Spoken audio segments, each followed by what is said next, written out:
Before we begin, take a slow breath and let your mind settle like calm water. Tonight, you enter the dream world of Aengus, the Celtic god of love, visions, and whispered longing. Follow the soft glow of swans across a silver lake, and allow the gentle melodies of his Dream-Harp to guide you toward rest and serenity. The Lake of Whispering Winds. There exists a lake that cannot be found on any map, that appears on no surveyor's chart, that exists in a space between the waking world and the realm of dreams. It is a place where the boundaries grow thin, where consciousness can slip from one state to another as easily as stepping from shore to water, where the ordinary rules that govern reality relax their grip and allow for experiences that would be impossible anywhere else. This is the Lake of Whispering Winds, and it awakens at the threshold hour when day surrenders to night. As the sun touches the western horizon, painting the sky in shades of rose and amber and deepening violet, the lake begins its transformation. Throughout the day, it appears as any other body of water might, still and unremarkable, reflecting the sky above with faithful clarity, bordered by reeds and stones that hold no obvious magic. But as twilight arrives, as the light shifts from the bright certainty of day to the gentle ambiguity of evening, something changes in the lake's essential nature. The first sign comes in the quality of the water itself. Where moments before it held the simple clarity of any lake, transparent enough to see fish moving beneath the surface and stones resting on the bottom, now it begins to acquire a different character.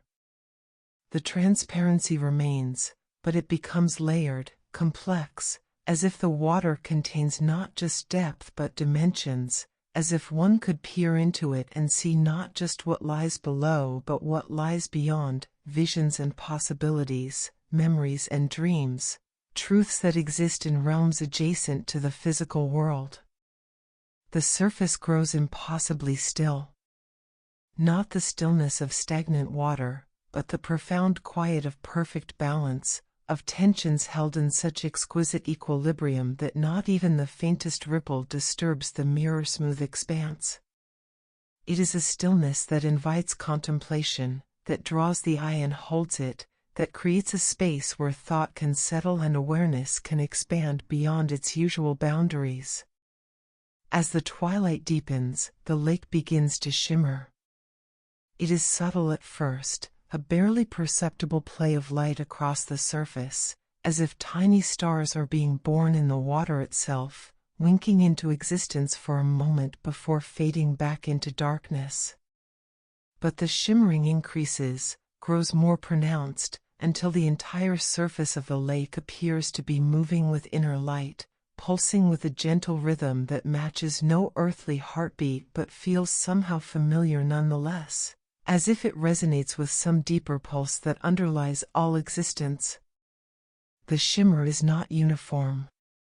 It flows across the water in waves and patterns, creating temporary designs that form and dissolve too quickly to be fully comprehended, spirals and circles, geometric shapes and organic forms, images that might be faces or flowers or symbols from languages that predate human speech. Each pattern carries meaning, though the meaning exists at a level too subtle for conscious interpretation, speaking directly to the parts of the mind that understand without words, that know without thinking. And then the wind arrives. It comes from nowhere and everywhere simultaneously, a breeze so gentle it barely disturbs the air, yet carrying with it such presence, such significance, that its arrival changes everything. The wind moves across the lake's surface, and where it touches, the shimmer intensifies, the patterns become more vivid, the sense of connection to something beyond the visible world grows stronger. But this is not ordinary wind. It carries voices, not loud or insistent, not demanding attention or forcing themselves upon awareness, but present nonetheless, soft and pervasive, like distant conversations heard through walls, like whispers from rooms that exist just out of sight. The voices blend and overlap, creating a soundscape that is more texture than content, more feeling than information, yet somehow laden with meaning that bypasses conscious understanding and speaks directly to the soul. Listen carefully, and the whispers begin to separate into distinct threads, individual voices emerging from the chorus. Some speak in languages that might be ancient Celtic tongues, words that sound like music, syllables that carry the weight of centuries. Others use no recognizable language at all, communicating through tones and rhythms, through patterns of sound that convey emotion and intention without requiring translation. The whispers speak of dreams, not the chaotic fragments that most people experience during sleep, but dreams in the deeper sense, the capital D dreams that represent hopes and longings, visions of what might be, the inner landscapes where the soul explores possibilities and tries on futures before they become reality. The voices carry fragments of these dreams, passing them along on the wind like seeds being distributed across fertile ground, offering them to anyone willing to receive, anyone open enough to hear what is being shared. Remember what you have forgotten, whispers one voice, soft as silk, gentle as falling snow. Remember the dreams you set aside when the world told you to be practical, when fear convinced you to play small, when doubt made you believe that what you desired most was impossible. Those dreams are not lost. They wait here, in the waters, in the wind, in the spaces between heartbeats. Love is not what you think it is, murmurs another voice, this one carrying tones of ancient wisdom and infinite patience. It is not possession or need, not the desperate clinging that fears loss or the hungry grasping that never feels satisfied. Love is the recognition of beauty in all things, the willingness to see the divine in the ordinary, the courage to open your heart even knowing it can be wounded. Love is Aengus' gift, and it flows through these waters like light through crystal. Dreams are the bridges, sighs a third voice, its tones carrying the softness of early morning mist. They connect what is with what could be, what was with what might become. In dreams, time loses its tyranny, and all moments exist simultaneously, past and future, hope and memory, desire and fulfillment.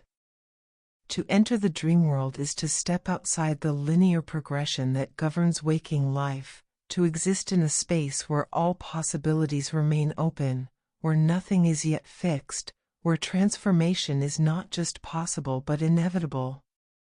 The wind continues its gentle movement across the lake, and the whispers continue their soft speaking, each voice adding its thread to the tapestry of sound, each message offering its particular truth to anyone listening. Some whispers are personal, seeming to speak directly to individual hearts, addressing concerns and questions that have never been voiced aloud. Others are universal, speaking to the shared human experience of longing and hoping, of loving and dreaming, of seeking meaning in a world that often seems to offer only confusion. The reeds at the lake's edge begin to sway, though the wind is too gentle to move them through physical force alone. They respond to something else, to the energy carried on the breeze, to the presence of something greater than mere air currents, to the touch of consciousness that pervades this place when twilight falls and the boundary between worlds grows thin. The reeds whisper their own messages, adding their voices to the chorus, speaking in the language of rustling leaves and bending stems, contributing their wisdom to the collective teaching. The stones that line the shore seem to grow more luminous, as if they are remembering their origins in the earth's deep fires, as if the presence of the whispering winds is awakening something dormant within them. They do not speak, stones rarely do, even in magical places, but they radiate a quality of ancient patience, of having witnessed countless twilights, countless arrivals of the whispering winds, countless openings of the doorway between the waking world and the realm of dreams. The sky above the lake continues its slow transformation, moving from the last colors of sunset into the deeper blues and purples of true evening. The first stars appear, faint at first but growing brighter as darkness deepens, and their light falls upon the lake's surface, mixing with the shimmer rising from below, creating layers of illumination that seem to exist in multiple dimensions simultaneously. And in this light, in this convergence of starshine and water glow, in the presence of the whispering winds that carry messages from the dream realm, something else begins to manifest. Not visible yet, not tangible, but definitely present, a sense of watchfulness, of benevolent attention, of being observed by consciousness that is both ancient and eternally youthful, both powerful and infinitely gentle. Aengus is near. The Celtic god of love and dreams, the guardian of this threshold space, the keeper of the doorway between waking and sleeping, his presence permeates the air, infuses the water, rides upon the wind.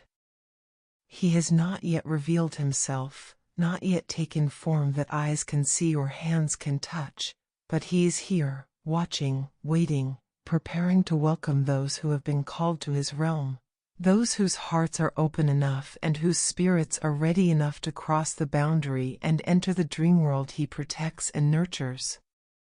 The lake continues its shimmering, the wind continues its whispering, and the twilight continues its deepening into night. All is in readiness. All is as it should be. The lake of whispering winds has awakened fully, has opened itself to receive those who seek its mysteries, has made itself available as a gateway, a threshold, a point of passage between one realm and another. For those who stand at its shore, who feel the gentle wind upon their faces and hear the soft whispers in their ears, a choice presents itself, not a forced choice, not a demand or an ultimatum, but simply an invitation, an offer, a possibility. They can turn away, return to the ordinary world with its familiar comforts and known boundaries, carrying nothing more than a memory of having glimpsed something strange and beautiful.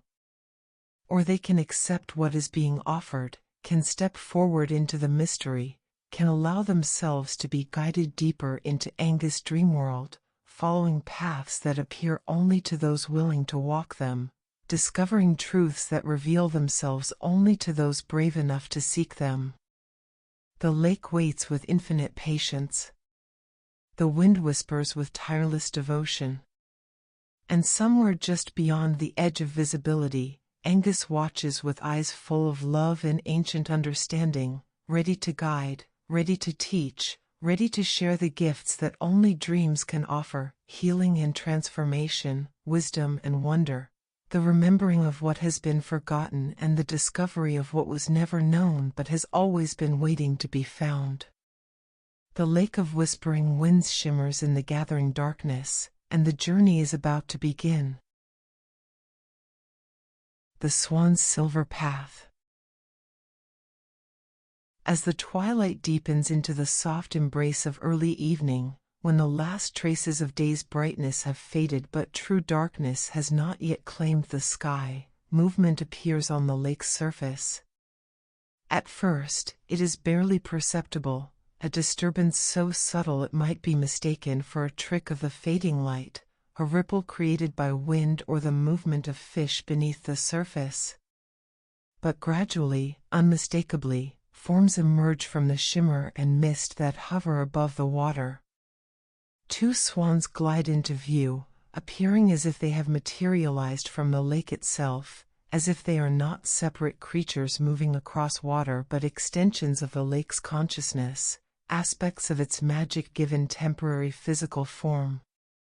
They move with a grace that transcends ordinary bird movement, their progression across the water so smooth, so effortless, that they seem to be floating rather than swimming, carried by currents that exist in dimensions other than the purely physical. These are not ordinary swans. Even in the gathering darkness, their whiteness is remarkable, not the simple white of feathers reflecting available light, but a luminescence that seems to emanate from within, as if each swan contains its own source of radiance, as if they are carved from moonlight that has somehow learned to take living form. Their feathers catch what little light remains in the sky and transform it, amplify it, scatter it in patterns that create halos around their forms, making them appear more spirit than flesh, more dream than reality. The swans move in perfect synchronization, their movements so precisely coordinated that they might be reflections of each other, two aspects of a single being, a pair that functions as one. Where one swan goes, the other follows, maintaining an exact distance between them, creating a space that feels purposeful, intentional, as if the gap between them holds significance, as if it forms a doorway or pathway that exists precisely because they maintain this measured separation. As they glide across the lake's surface, something extraordinary happens in their wake. The water behind them does not simply return to stillness as it would after any bird's passing. Instead, it transforms, taking on new qualities, new characteristics, becoming something more than mere water disturbed by movement.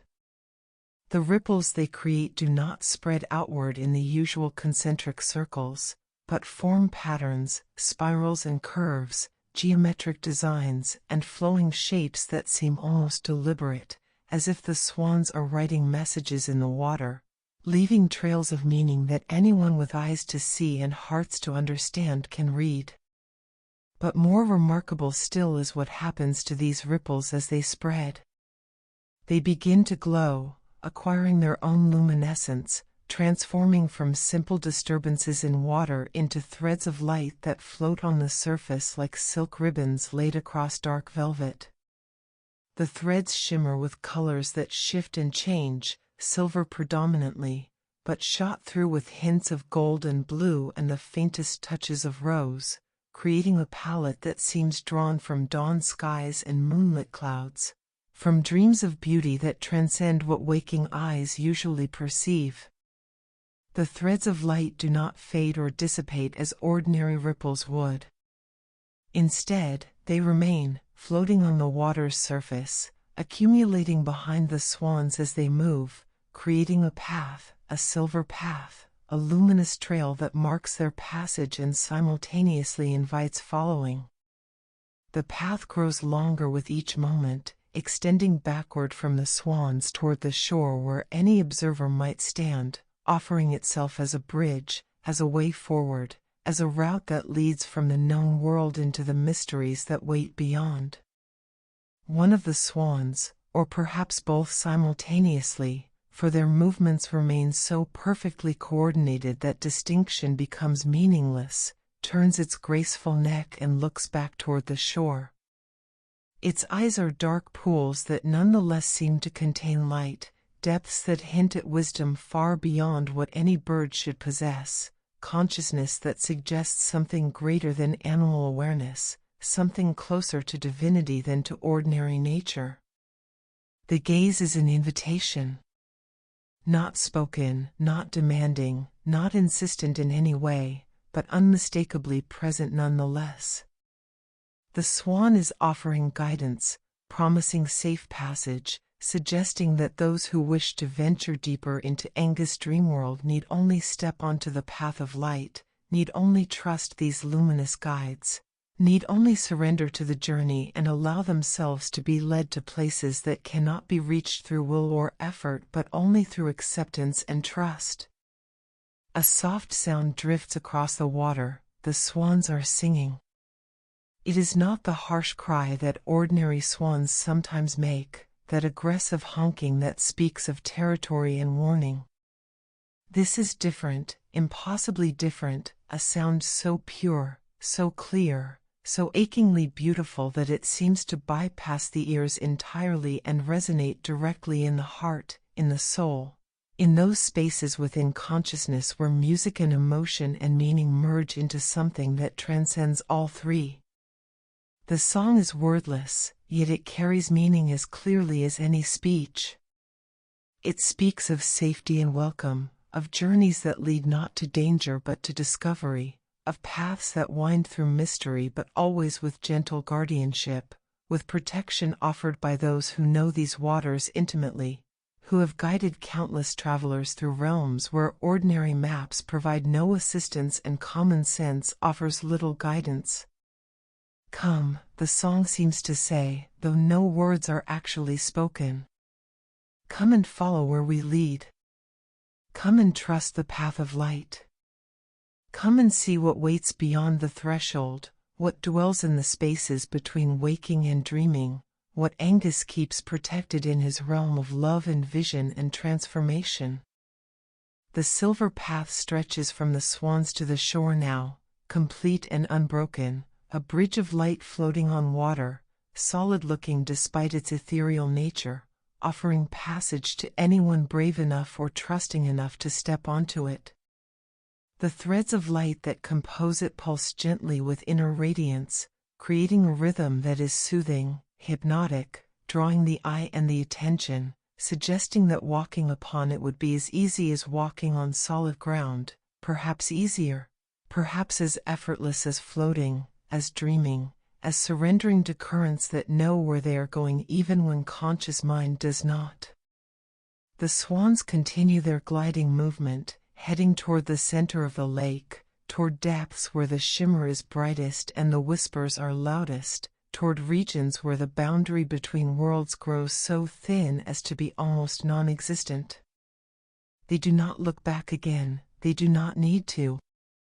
The invitation has been extended, the path has been created, and they trust that those meant to follow will do so, while those not yet ready will remain on shore, carrying the memory of this moment but not yet acting upon it. For anyone who chooses to accept the invitation, who steps from solid ground onto the luminous path, the experience is unlike anything the waking world offers. The light threads hold firm beneath the feet, supporting weight with an assurance that defies their apparent insubstantiality. Each step forward creates new ripples, new threads of light that join the path, extending it, strengthening it, making it more real with each moment of trust, with each act of faith in the journey. Walking the silver path feels like walking on clouds, on moonbeams, on solidified dreams. There is a springiness to it, a gentle give that cushions each step, that makes movement feel effortless, that transforms walking into something closer to dancing or floating.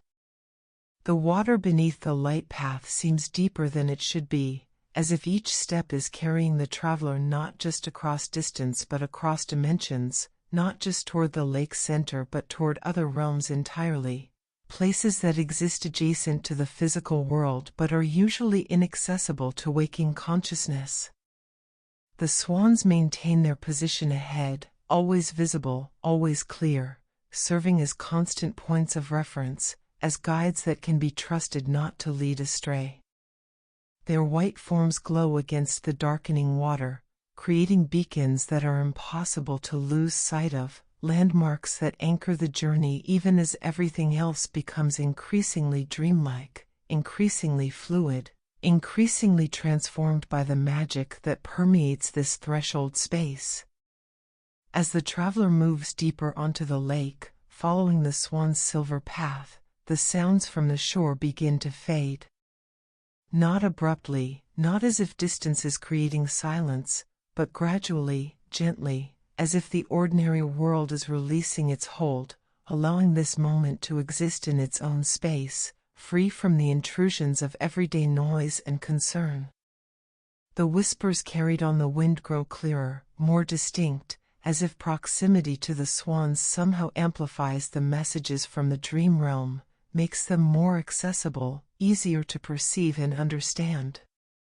The lake around the path seems to grow more luminous, its shimmer intensifying, its surface becoming a mirror that reflects not just the darkening sky but something else, visions, perhaps, or memories, or possibilities. Faces appear and dissolve in the water, places form and fade, scenes play out briefly before transforming into new configurations. It is as if the lake is showing the traveler glimpses of what waits ahead, previews of the wonders contained within Aengus Dreamworld, promises of beauty and meaning and transformation.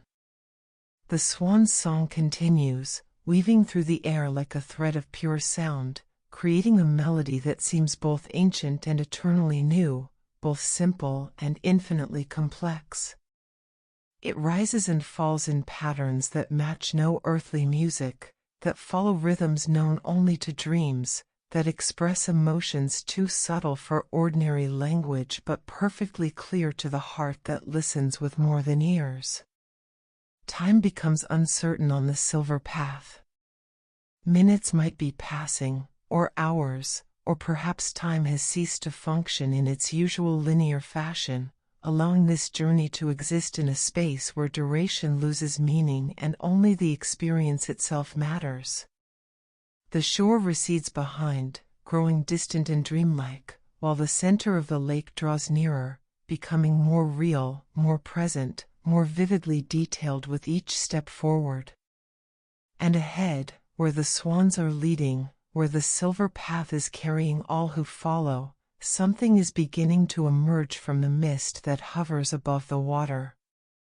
Not clear yet, not fully visible, but definitely present, a form, a presence, a manifestation of consciousness that has been waiting for this moment, that has guided the swans to create their path, that now prepares to reveal itself to those who have trusted enough to follow, who have surrendered enough to accept guidance, who have opened themselves enough to receive what can only be given to open hearts and quiet minds. The swans glide on, their silver path trailing behind them like a ribbon of light connecting shore to center, past to future, waking to dreaming.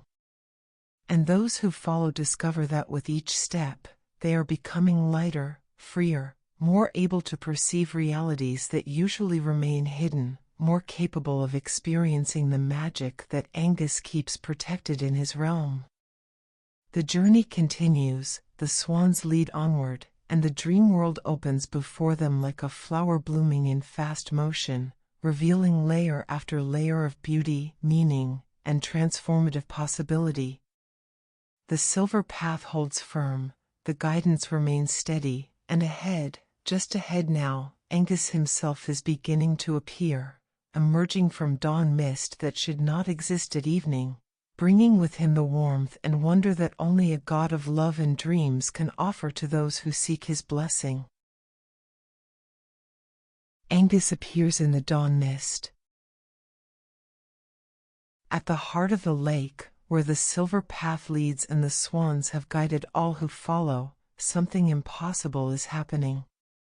Mist is rising from the water, but this is not the cool, gray fog of ordinary evenings, not the damp vapor that clings to lakes and rivers when temperature and humidity align.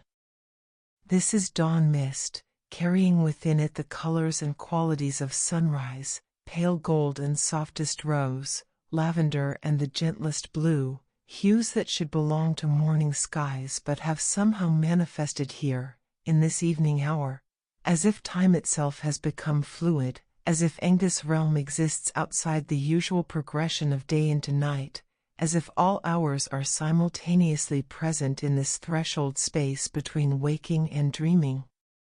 The mist swirls and eddies with movement that suggests consciousness, intelligence, purposeful arrangement rather than random currents of air. It gathers and disperses, thickens and thins, creating shapes that are almost recognizable before dissolving back into formlessness. The swans glide through it without disturbing its patterns, as if they and the mist exist in different dimensions that occupy the same space without conflict, and they come to rest at last, floating peacefully on either side of what appears to be a clearing in the vapor, a space where the mist is thinner, where visibility extends a bit farther, where something is preparing to manifest. The whispers that have been present since the lake first awakened grow suddenly louder, more insistent, though no less gentle. They blend into a single voice, or perhaps it was always a single voice, and only now has it become clear that all the individual whispers were merely harmonics of one fundamental tone, expressions of a singular consciousness that speaks through multiple channels simultaneously. "Welcome," the voice says, and it carries warmth like sunlight on skin, comfort like a beloved's embrace, peace like the moment between sleeping and waking when all things seem possible and nothing has yet been determined. Welcome to the boundary between worlds, to the place where dreams take form and love reveals its mysteries. You have followed the swan's guidance, have trusted the silver path, have opened yourself to what waits beyond ordinary perception. And so I come to meet you, to greet you, to offer what I have always offered to those brave enough to seek me: vision, transformation, and the remembering of truths that the waking world encourages you to forget. And then, emerging from the dawn mist as naturally as morning light emerges from darkness, as effortlessly as dreams arise from the depths of sleep, Aengus appears. He is both exactly what one might expect and completely surprising, simultaneously familiar and utterly beyond anything imagination could construct. His form is human, tall and graceful, with the bearing of eternal youth, the kind of agelessness that suggests not inexperience but rather perfection achieved, a state where change is no longer necessary because optimal expression has been reached. Yet there is also something not quite human about him, something that hints at divinity, at existence on a scale and in dimensions that transcend ordinary mortality. His hair catches and holds light in ways that seem impossible, appearing sometimes golden like morning sun, other times silver like moonlight, occasionally both simultaneously as if he exists in multiple moments at once. It falls in waves around his shoulders, moving with breezes that touch nothing else, responding to winds that blow from realms invisible to mortal eyes. Woven through the strands are what appear to be flowers, or perhaps they are small birds, or maybe they are jewels that pulse with inner light, for they seem to shift between these forms, never quite settling into one definite shape, remaining fluid and changeable like dreams themselves.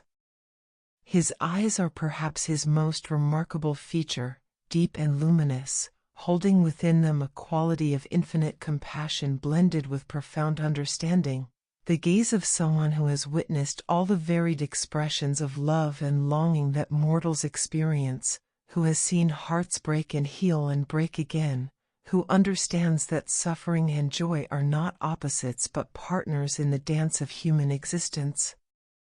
To meet his eyes is to feel seen in ways that are simultaneously vulnerable and safe, as if he perceives every hidden truth yet judges nothing, accepts everything, loves without condition or limitation.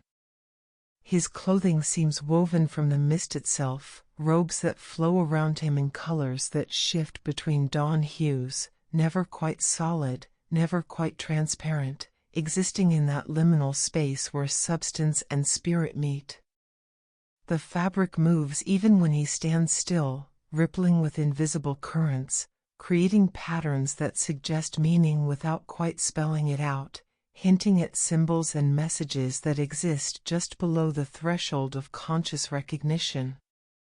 But what radiates most powerfully from Aengus is not his appearance but his presence, the quality of being that emanates from him like light from a gentle flame. It is warmth without heat, illumination without harshness, power held so perfectly in balance that it manifests as gentleness rather than force. To be near him is to feel unconditionally accepted, profoundly understood, deeply safe, not the safety of being protected from danger, but the deeper safety of being allowed to be exactly who you are without fear of judgment or rejection. Around him, the air itself seems to shimmer with possibilities. Dreams drift past like visible thoughts, images of beauty and longing, scenes of love found and lost and found again, visions of hearts opening and souls recognizing their deepest truths. These are not his dreams, but the dreams of all who sleep, all who hope, all who love and long and reach toward something beyond what their waking lives contain. Aengus gathers these dreams, tends them like a gardener tending flowers, nurturing them even when their dreamers have forgotten them, keeping them alive even when conscious minds have declared them impossible. He smiles, and the expression transforms the entire space. The mist glows more brightly, the water's surface becomes even more luminous, the swans spread their wings in what appears to be a gesture of celebration or blessing. His smile is not just on his face but in the very air, in the quality of light, in the texture of the moment itself. It communicates welcome and recognition, the joy of greeting someone who has been expected, who is arriving exactly when they should, who is perfectly on time even if they feel they might be late or lost or uncertain about whether they belong here at all. "I am Aengus," he says, though surely anyone present already knows this, already feels it, already understands that they are in the presence of something divine, something ancient, something that has existed since the first human heart learned to love and the first sleeping mind learned to dream. I am called the young god, though I am older than memory. I am named the Lord of Love and Dreams, though these are not domains I rule but rather expressions of consciousness I help to nurture and protect. He extends his hand, and the gesture is an invitation but never a demand, an offer but never an obligation. Those who wish to can step forward, can move closer, can allow themselves to be drawn into deeper connection with this divine presence. Those who need more time, more space, more preparation can remain where they are, can observe from a distance that feels safe, can take in only as much as they are ready to receive.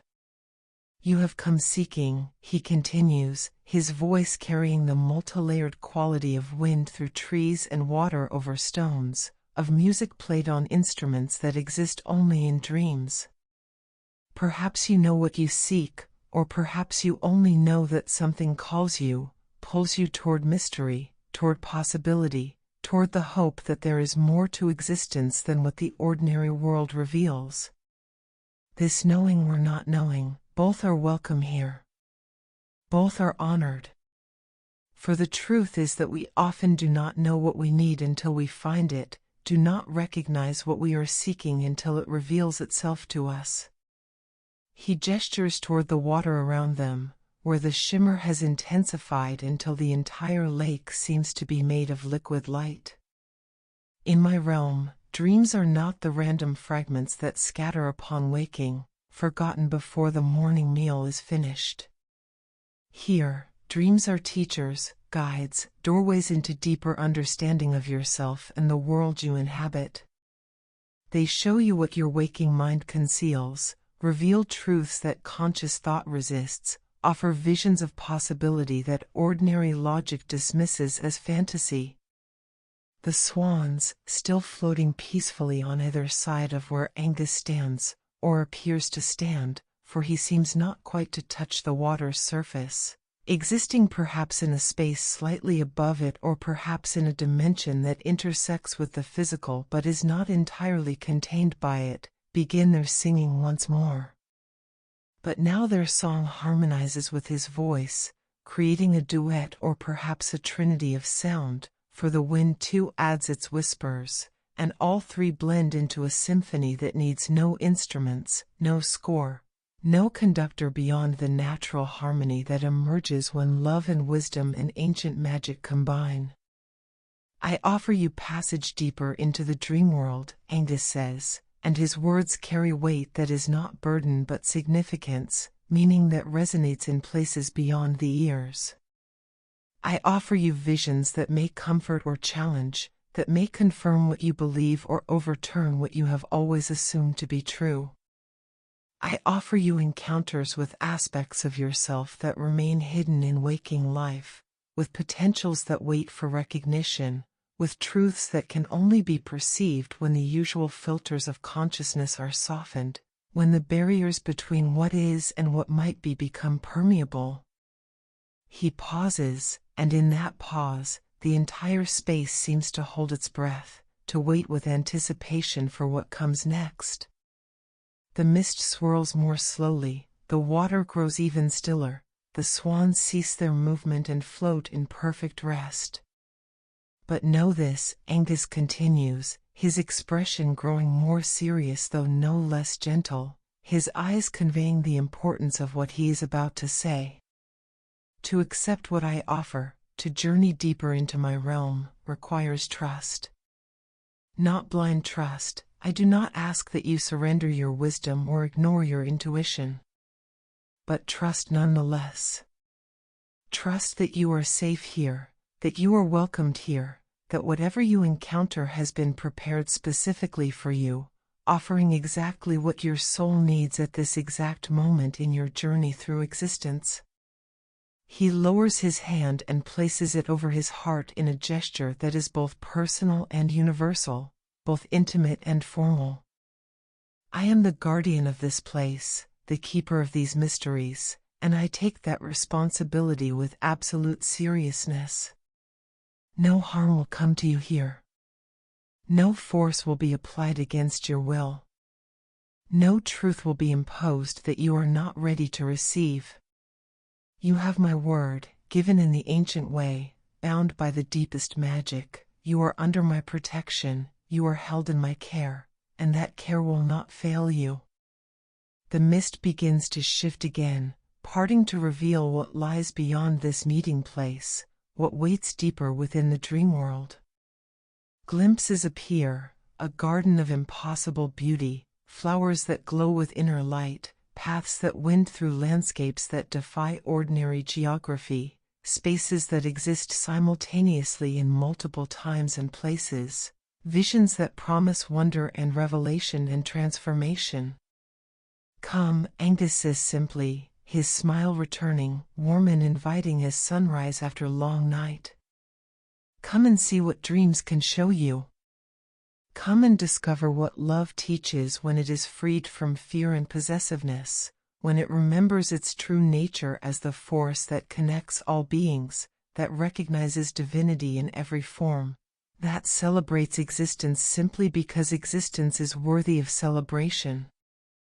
He turns, his robes swirling around him in patterns that create temporary images, hearts and flowers, birds in flight and lovers embracing, symbols of beauty and connection and the eternal dance between separate selves and unified consciousness.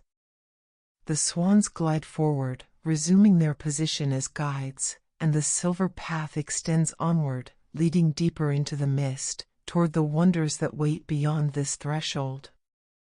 Aengus looks back over his shoulder, his eyes meeting those of any who have followed this far, and in that glance is conveyed everything that words could never fully express: welcome and blessing, promise and protection, the assurance that whatever lies ahead, it is exactly what is needed, exactly what has been prepared, exactly what will serve the highest good of all who accept the invitation to continue this journey into the heart of dreams, into the depths of love, into the mysteries that only the dream world can reveal. The dawn mist swirls around him, and he begins to move forward, leading the way, showing the path, offering himself as guide and guardian and gentle companion on this journey beyond the ordinary, beyond the expected, beyond everything that waking life contains, into realms where magic is real and love is understood in its truest form and dreams become the teachers they were always meant to be. The invitation stands. The path remains open. And Aengus, the Celtic god of love and dreams, waits with infinite patience for those who choose to follow, those who trust enough to continue, those who are ready to discover what their souls have been seeking all along. The Garden of Dream blossoms. The dawn mist parts before Aengus like curtains drawn aside to reveal a stage, and beyond lies a garden that defies every expectation, transcends every ordinary understanding of what gardens are or can be. This is not a place where seeds are planted in soil and tended with water and sunlight until they grow into recognizable plants. This is something far more extraordinary, a garden where dreams themselves bloom, where the invisible becomes visible, where the longings and hopes and forgotten wishes of countless dreamers take form as flowers of impossible beauty. The transition from the lake to the garden happens so smoothly that there is no clear moment when water becomes land, when mist becomes air, when the silver path transforms into a walkway of what appears to be pearl-white stone but feels soft as moss beneath the feet. It is as if the garden has always been here, hidden just behind the veil of mist, waiting for the right moment and the right guide to reveal itself. The light within the garden is unlike any light that exists in the waking world. It seems to come from everywhere and nowhere simultaneously, not from a single source like sun or moon, but from the very air itself, from the flowers, from the ground beneath and the sky above, creating an illumination that is soft and pervasive, shadowless yet somehow creating depth and dimension that makes everything visible without harshness, that reveals without exposing, that shows without demanding attention. The first flowers appear along the path's edge, and they are extraordinary beyond description. They grow without stems, without roots visible above the ground, as if they are floating just slightly above the earth, held in place by forces other than physical structure. Their petals are translucent in places, opaque in others, creating patterns that shift depending on the angle from which they are viewed, the mood of the observer, perhaps even the thoughts flowing through the mind that perceives them. Aengus pauses beside one of these flowers, a blossom that glows with soft golden light, its petals arranged in spirals that seem to draw the eye inward, toward a center that appears infinitely deep despite the flower's small size. He extends his hand toward it but does not touch, allowing his fingers to hover just above the petals, and as he does, the flower responds, brightening slightly, pulsing with increased radiance as if acknowledging his presence, as if pleased by his attention. "These are dream blossoms," he says, his voice carrying the same gentle quality it has held since he first appeared. "Each one contains a dream, not the chaotic fragments of ordinary sleep, but dreams in their purest form, the deep longings and hopes that live in human hearts, that are sometimes spoken but more often kept silent, protected, hidden away because the world teaches that such dreams are impractical, impossible, mere fantasies that should be outgrown." He gestures around the garden, where countless flowers bloom in every direction, creating a landscape of living light and color that extends farther than eyes can perceive. Every dream that has ever been dreamed has a flower here. Every wish whispered into darkness, every hope carried in secret, every vision of what life could be if circumstances were different, all of them bloom in this garden, tended and protected, kept alive even when their dreamers have forgotten them, preserved because dreams are too precious to be lost simply because the waking world deems them unrealistic. The swans glide past, though the garden contains no visible water for them to swim upon. They move as if the air itself is their medium, floating through the space between flowers with the same grace they showed on the lake, their presence adding to the dreamlike quality of the place, reinforcing the sense that ordinary physical laws do not fully apply here, that this is a realm where consciousness shapes reality more than matter does. Aengus begins to walk along the path, and those who follow find themselves surrounded by flowers of every conceivable color and many colors that have no names in waking language. Here, a cluster of blossoms that shift between blue and violet and a shade that seems to be both and neither simultaneously. There, a single large flower whose petals are black but somehow luminous, dark yet radiating light, embodying the paradox that some of the most beautiful dreams are born from the darkest moments. As they walk, Aengus occasionally pauses beside particular flowers, sometimes touching them gently, other times simply acknowledging their presence with a nod or a glance. When he touches them, they respond, some brightening, others releasing fragrances that carry not just scent but emotion, memories, sensations of moments experienced or longed for. Each flower has its own character, its own quality, its own particular essence that makes it unique among the countless millions that bloom here.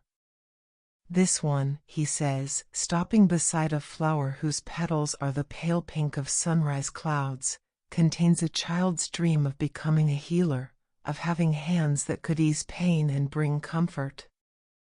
The child grew into an adult who became a banker instead, following practical considerations, familial expectations, the need to earn a reliable living.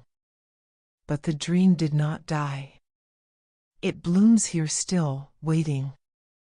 Perhaps one day the banker will remember, will find a way to integrate healing into their life, even if not as a profession, volunteering, or simply being the person in their circle of friends and family who others turn to when they need comfort.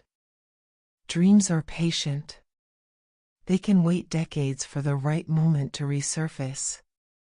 He moves to another flower, this one with petals that contain what appear to be tiny stars, constellations mapped in miniature across surfaces that shift between solidity and transparency.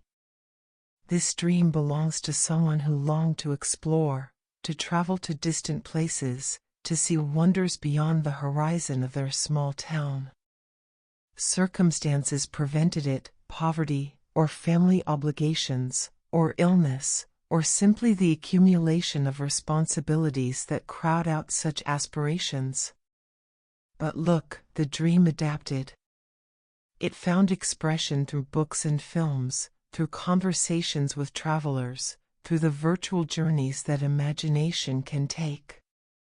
The dream of exploration still lived, even if its form changed. And here, in its pure state, it blooms with undiminished beauty.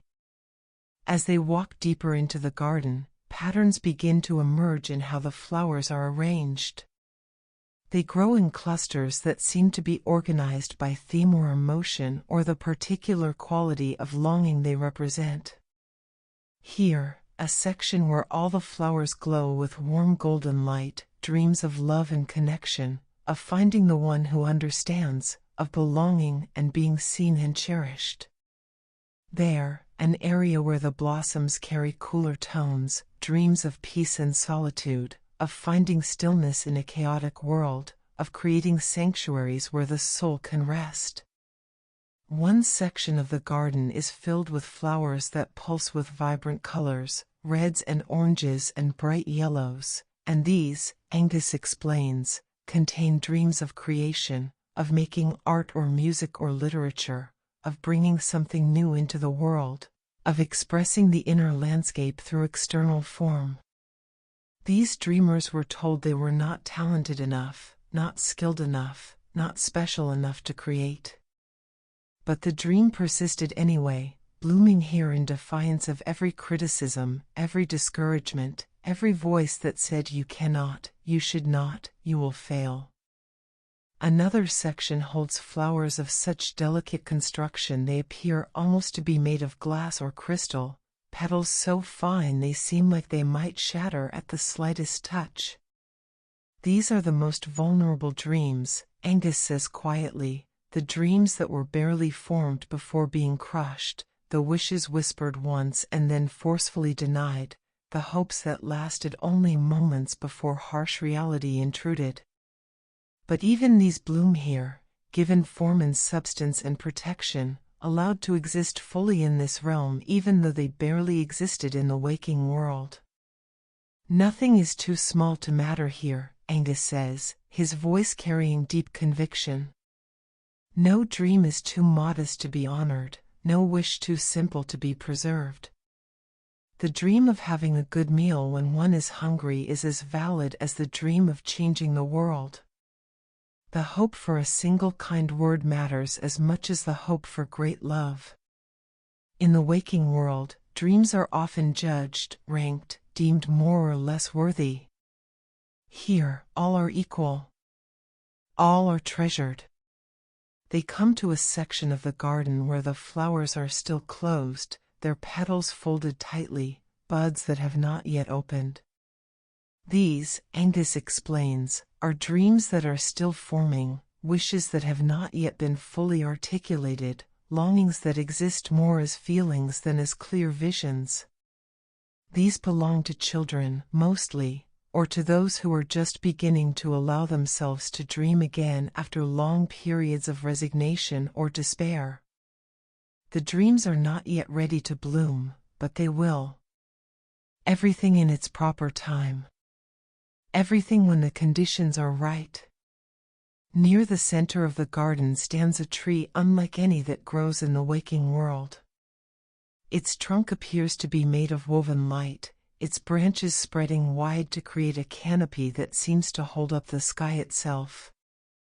And instead of leaves, the tree bears flowers, thousands upon thousands of dream blossoms, each one different, each one precious, creating a living crown of such spectacular beauty that to look upon it is to feel both joy and a sweet ache in the heart. The recognition of how much beauty exists in the realm of dreams, how much longing, how much hope humanity carries within itself. This is the tree of dreams, Aengus says, approaching it with reverence, placing his hand upon its luminous trunk. The oldest dreams grow here, the ones that have persisted across generations, that are passed down like heirlooms, that belong not to individuals but to humanity as a whole. The dream of peace. The dream of justice. The dream of a world where no one goes hungry, where no one is left alone, where love conquers fear and wisdom guides action. The tree responds to his touch, its flowers brightening, releasing waves of fragrance that carry within them the essence of hope itself, the scent of possibilities yet unrealized but never abandoned, the perfume of human aspiration at its highest and most noble. Aengus turns to face any who have followed him into this garden, his expression serious but warm, his eyes reflecting the light of countless dream blossoms. I show you this place not to make you sad for dreams unfulfilled, not to burden you with awareness of all that has been wished for but not achieved. I show you this because you need to know, nothing you have ever dreamed has been lost. Nothing you have hoped for has disappeared into void. Your dreams live here, tended and protected, kept alive until you are ready to reclaim them, to remember them, to find ways to honor them even if their forms must change. He gestures broadly, encompassing the entire garden with the sweep of his arm. Some dreams bloom exactly as they were first imagined. Others transform, adapt, find expression in unexpected ways. Still others wait, patient as stones, knowing that their moment may not come in this lifetime but trusting that they matter nonetheless, that they add their beauty to the great garden, that they contribute to the collective hope that sustains the world through its darkest moments. The swans circle overhead, though there is no clear sense of what overhead means in this space, where up and down seem more like suggestions than fixed directions, and their song weaves through the air, harmonizing with the soft sounds that the flowers themselves make, a music so subtle it sits just below the threshold of conscious hearing but is felt nonetheless in the heart, in the bones, in the deep places where music and emotion and meaning merge into something that transcends all three. Rest here if you wish, Aengus says softly. Walk among the flowers. Allow yourself to feel what they evoke, not just your own dreams, but the dreams of all who have ever dared to hope, to wish, to imagine something better than what is. Let their beauty fill you. Let their persistence inspire you. Let their patient waiting remind you that it is never too late to return to a dream you thought was lost, to pick up a thread you thought was broken, to begin again with what you once hoped for. The garden holds all within its gentle embrace, offering not just beauty but comfort, not just wonder but healing, reminding all who enter that their deepest longings are not foolish or unrealistic but are, in fact, the truest parts of themselves, the aspects of consciousness that remember what the soul came here to experience, to create, to become. And in the soft, timeless light of the garden of dream blossoms, surrounded by the visible evidence of humanity's eternal hope and endless capacity for dreaming, peace settles deep, and the heart remembers what it has always known, that to dream is to be fully human, to hope is to honor the divine spark within, and to tend one's dreams with love and patience is perhaps the most sacred work anyone can do. The Song of the Dream-Harp. As the gentle exploration of the garden continues, as eyes and hearts grow accustomed to the beauty of dreams made visible, Aengus leads the way to a clearing at the garden's heart. Here, the dream blossoms grow in a perfect circle, creating a natural amphitheater of sorts, a space defined by living light and color, a sanctuary within the sanctuary. At the center of this circle stands a single stone, not rough or ancient-looking, but polished smooth as glass, glowing from within with soft opalescent radiance that shifts through subtle hues with each passing moment.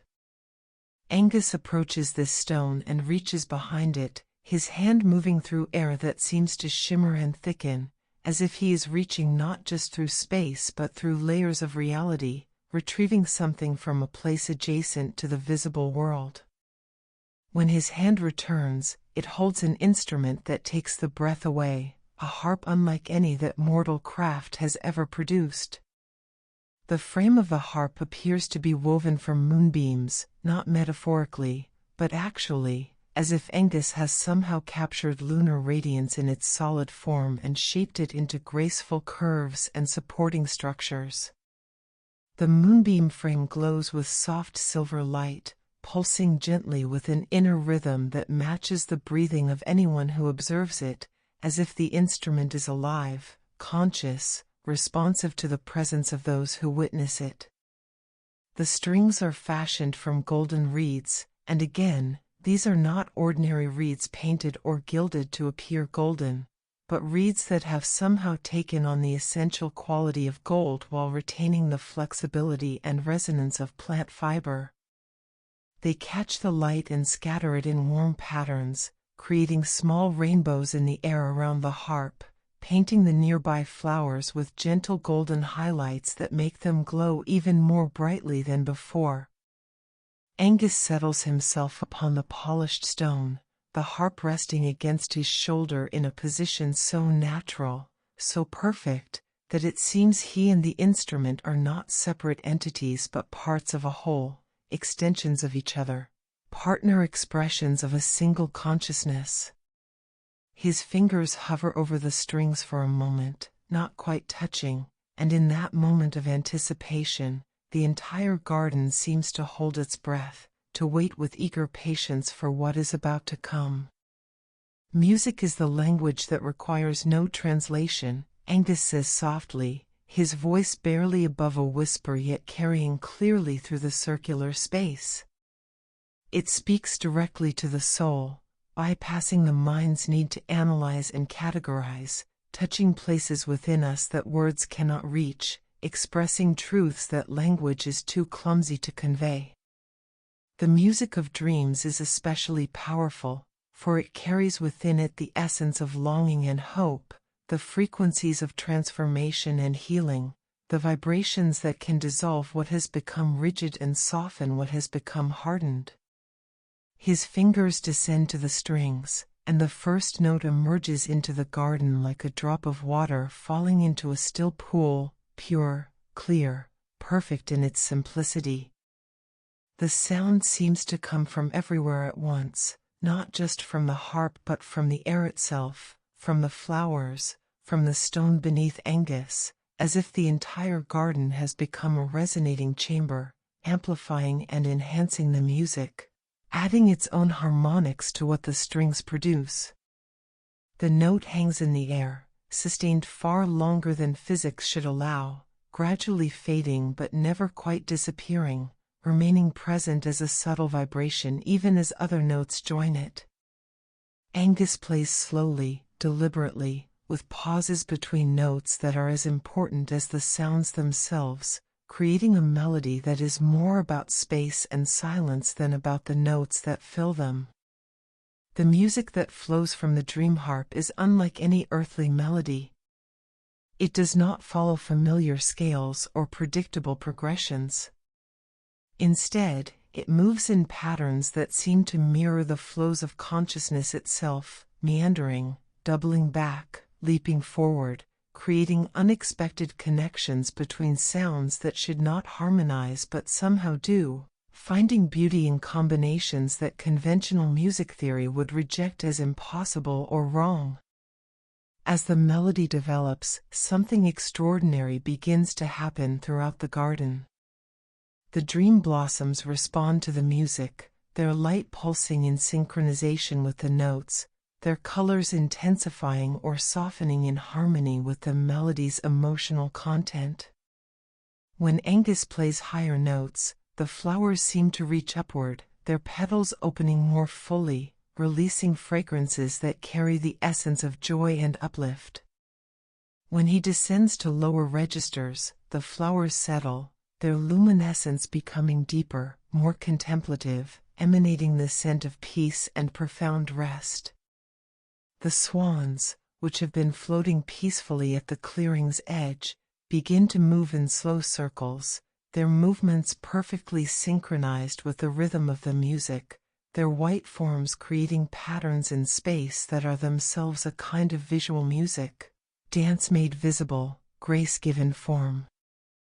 They do not make a sound, their usual song has ceased, as if they recognize that this moment belongs to the harp, that their voices would not add to but would detract from what Aengus is creating. The music continues, building gradually, adding layers of complexity without ever becoming overwhelming or chaotic. New melodies emerge, weaving around and through the first, creating harmonies and counterpoints that exist in multiple dimensions simultaneously.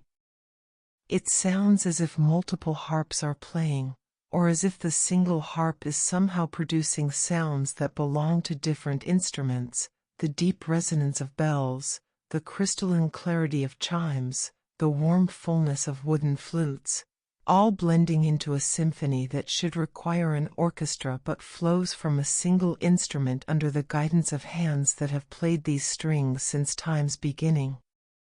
Those who listen find themselves affected in ways that go far beyond mere auditory pleasure. The music seems to reach inside, to touch places that have been locked and armored, to gently probe at walls that have been erected around tender places, not to breach them by force but to offer the possibility of opening them by choice. It is music that invites surrender, not the surrender of defeat, but the letting go of control, the relaxation of vigilance, the allowing of vulnerability. With each phrase, with each progression of notes, tensions that have been held in the body begin to release. Shoulders that have been hunched slowly lower. Jaws that have been clenched gradually relax. Breath that has been shallow and quick deepens and slows, falling into rhythm with the music, synchronizing with the pulse that Aengus creates with his playing. The effect is not forced or imposed, it is offered, made available, an invitation that each body can accept at its own pace, in its own way.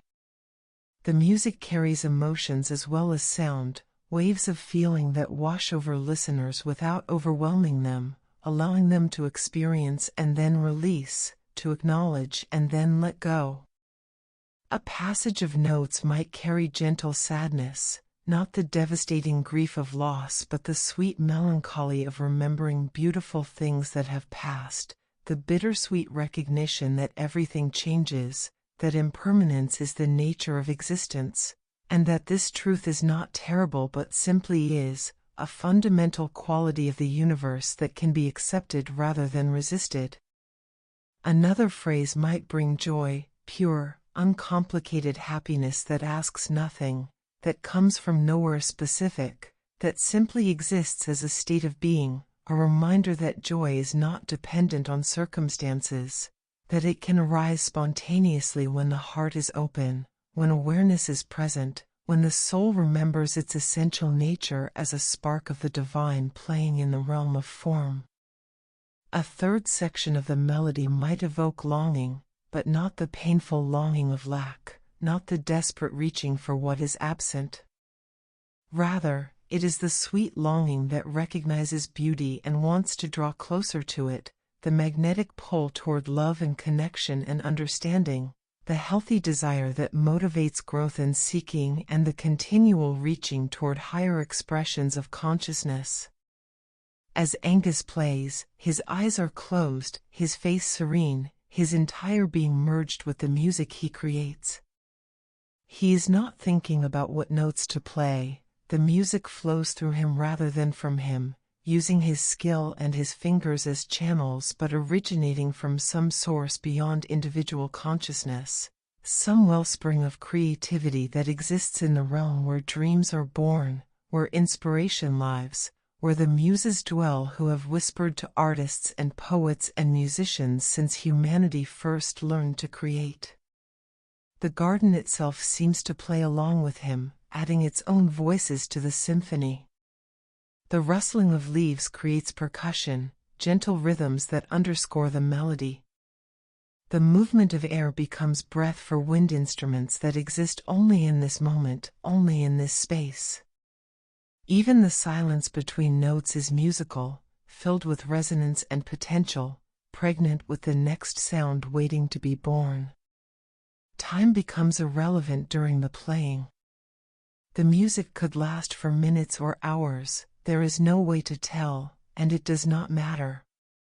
What matters is the experience, the immersion in sound and feeling, the allowing of the music to do its work, which is always the work of healing, always the dissolution of barriers and the softening of rigidity, always the invitation to remember that we are more than our wounds, more than our fears, more than the stories we tell ourselves about limitation and impossibility. As the melody moves toward what feels like a conclusion, though it could equally continue forever, for music in the dream world is not bound by the same rules that govern earthly performances, Aengus begins to sing. His voice blends with the harp, adding another dimension to the sound, creating words that are not quite words, syllables that carry meaning without requiring translation, a language that speaks directly to the parts of consciousness that understand without needing explanation. The song he sings is both ancient and eternally new, a hymn that has been sung since the first human heart learned to love, the first sleeping mind learned to dream.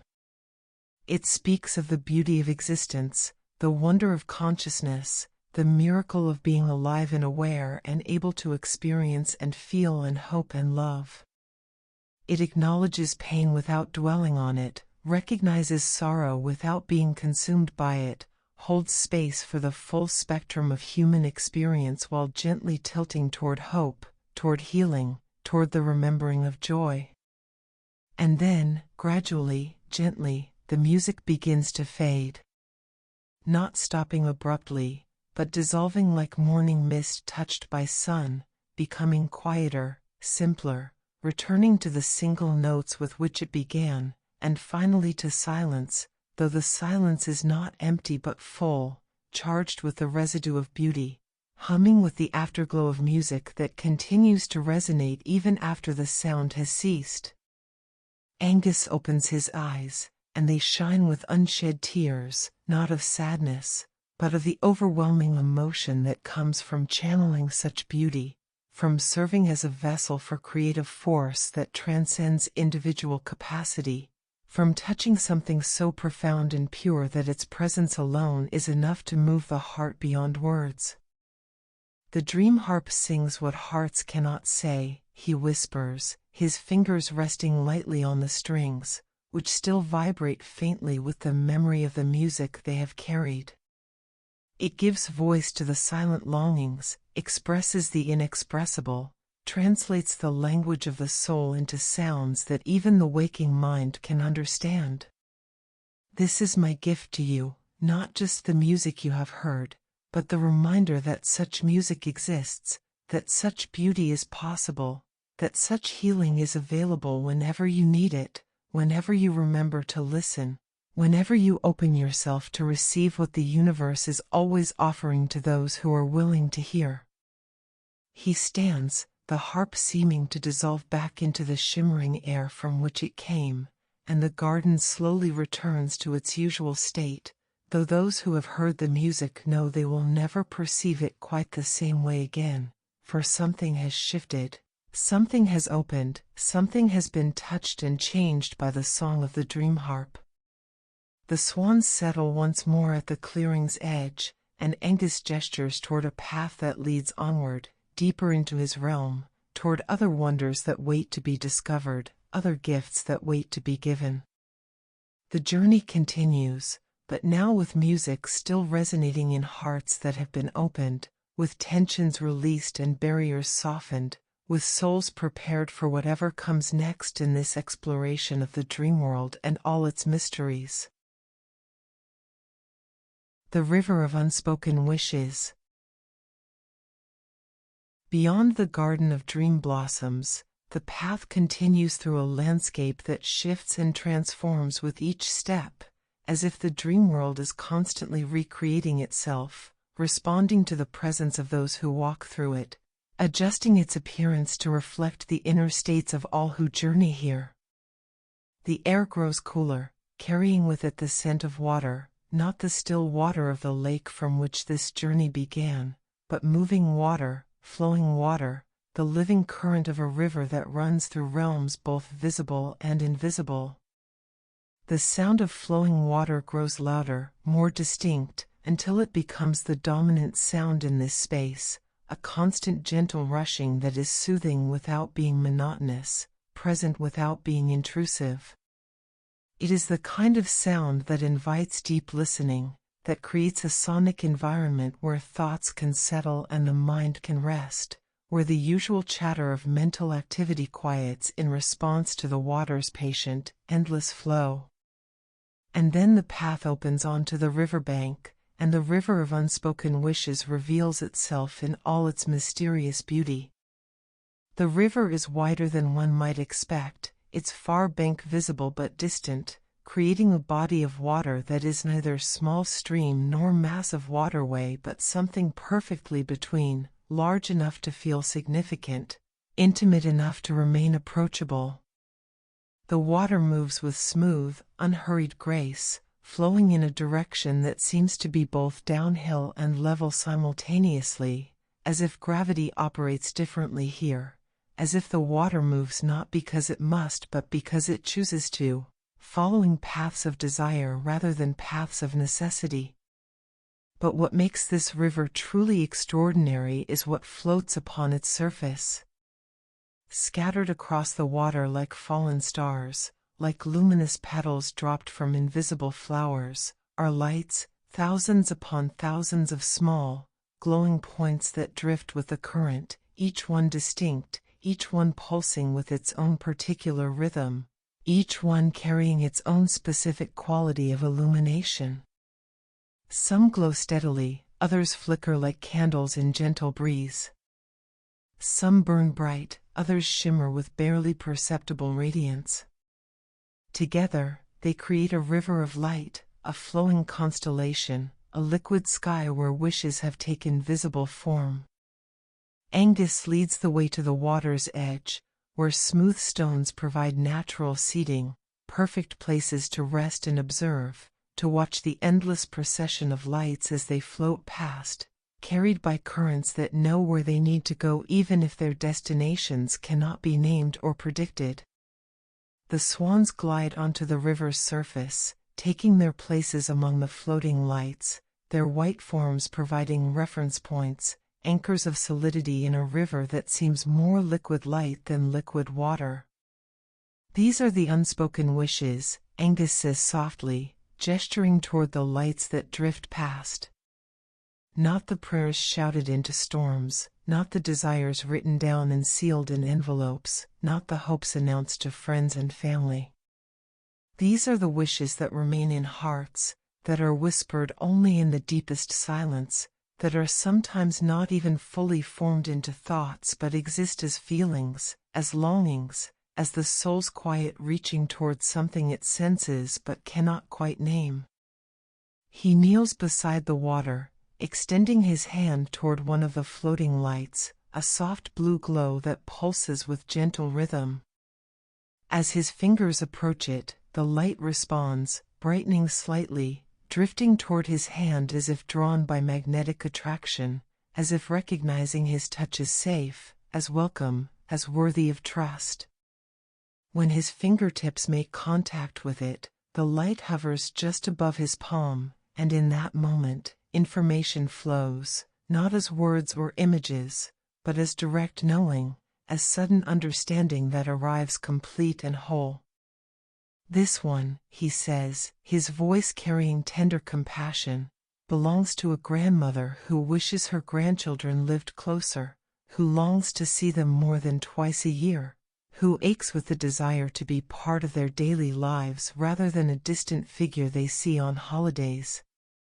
She has never spoken this wish aloud. She does not want to burden her children, does not want to seem demanding or needy, does not want to make anyone feel guilty. So the wish remains unspoken, floating here, carried by the river toward somewhere. Perhaps toward manifestation, if circumstances align. Perhaps simply toward acknowledgement, toward being witnessed, toward mattering even if it never comes to pass. He releases the light, and it drifts back into the river, rejoining the flow, continuing its journey. Another light approaches, this one golden, warm, pulsing with intensity that suggests urgency, importance, deep feeling held carefully in check. Aengus touches it, and again understanding flows into him, and he interprets what the light contains. This wish comes from a young person standing at a crossroads, trying to choose between safety and passion, between the practical path that parents and teachers recommend and the artistic calling that sings in their blood.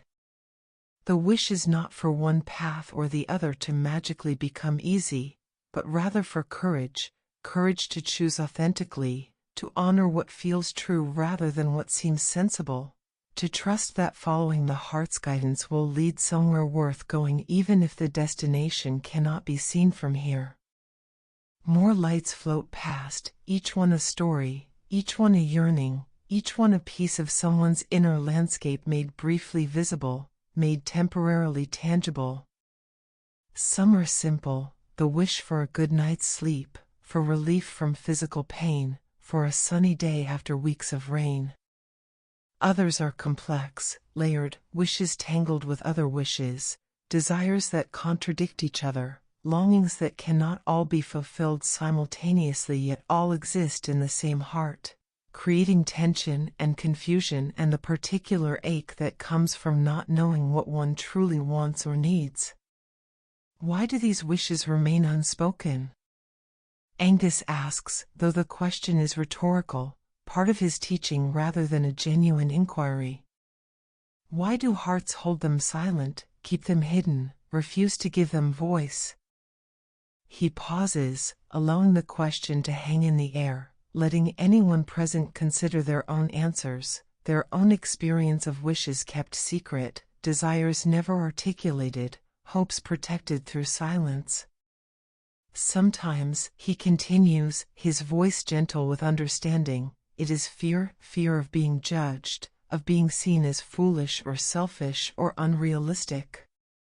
The world teaches harsh lessons about what is reasonable to want, what is acceptable to desire, what dreams are worthy of pursuit and which should be abandoned as childish fantasies.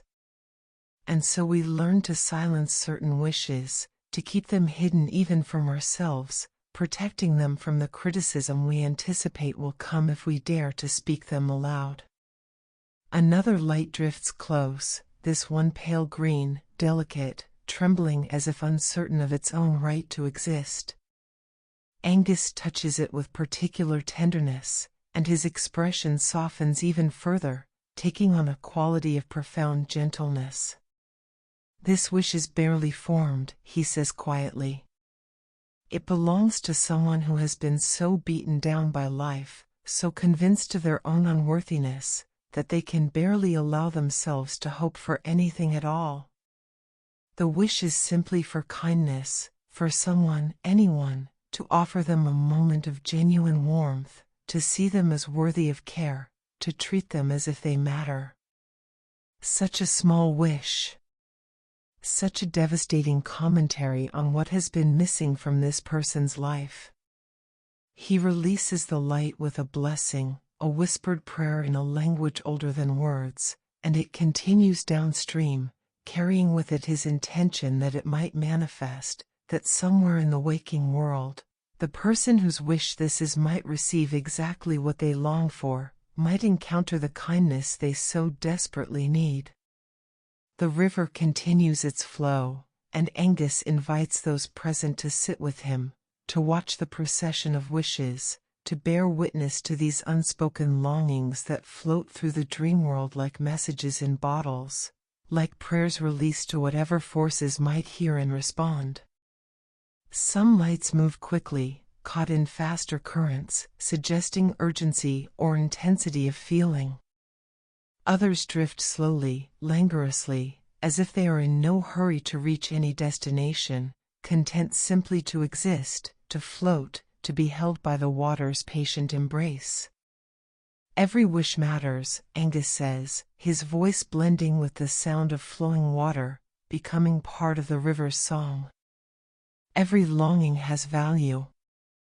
Every unspoken hope contributes to the great tapestry of human experience, the collective yearning of all conscious beings for something more, something better, something that speaks to the soul's deepest needs." He gestures broadly, encompassing the entire river with the sweep of his arm. Some of these wishes will manifest in the waking world. The right circumstances will align, the necessary conditions will come together, and what was once only a quiet hope will become reality. Others will not, circumstances will prevent it, timing will be wrong, or the wish itself will transform into something else, will evolve as the person who holds it grows and changes and discovers that what they thought they wanted was actually a symbol for something deeper, something that can be fulfilled in ways they never anticipated. A cluster of lights approaches, floating close together as if in conversation, as if the wishes they represent are somehow related, connected, part of a single larger pattern. They glow in complementary colors, rose and gold and the softest lavender, and they pulse in synchronization, creating a visual rhythm that is mesmerizing to watch. "These belong to a family," Aengus says, not touching them but observing them with evident affection. Each member wishes secretly for better connection with the others, for deeper understanding, for the ability to bridge the gaps that have opened over years of unspoken resentments and unacknowledged hurts. None of them speak these wishes aloud because each fears being the first to be vulnerable, the first to admit need, the first to say, "I want us to be closer." And so the wishes float here, parallel longings that could so easily be fulfilled if any one of them would simply speak, would break the silence, would take the risk of reaching out. He turns to face those who watch with him, his eyes reflecting the lights that drift past, his expression carrying both sadness for the wishes that remain unfulfilled and hope for the ones that will eventually find their way into manifestation. "This is why I show you this river," he says. "Not to make you sad, not to burden you with awareness of all the unspoken longings in the world, but to remind you that your own unspoken wishes matter. That giving them voice does not guarantee they will be fulfilled, but silence guarantees they will remain only wishes, only floating lights on a river that flows through realms where most people never think to look." He stands, brushing off his robes, preparing to continue the journey. Some wishes need to remain unspoken. They are private, sacred, meant only for the heart that holds them. But others are waiting for courage, for the willingness to be vulnerable, for the recognition that speaking a wish aloud is the first step toward making it real, toward moving it from the realm of pure possibility into the realm of potential manifestation. The swans glide toward the riverbank, positioning themselves as if preparing to guide the way forward, to lead deeper into Aengus' realm, to show what else waits beyond this river of light and longing.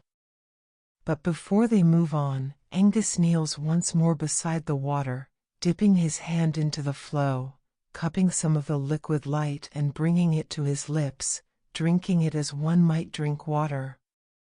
"I taste the wishes," he says quietly. "I take them into myself, into my being, into my care. This is part of my purpose, to hold these unspoken longings, to honor them, to carry them in my consciousness until they are ready to either manifest or transform or simply be released as no longer necessary." You are not alone in your wishing. You are not isolated in your longing.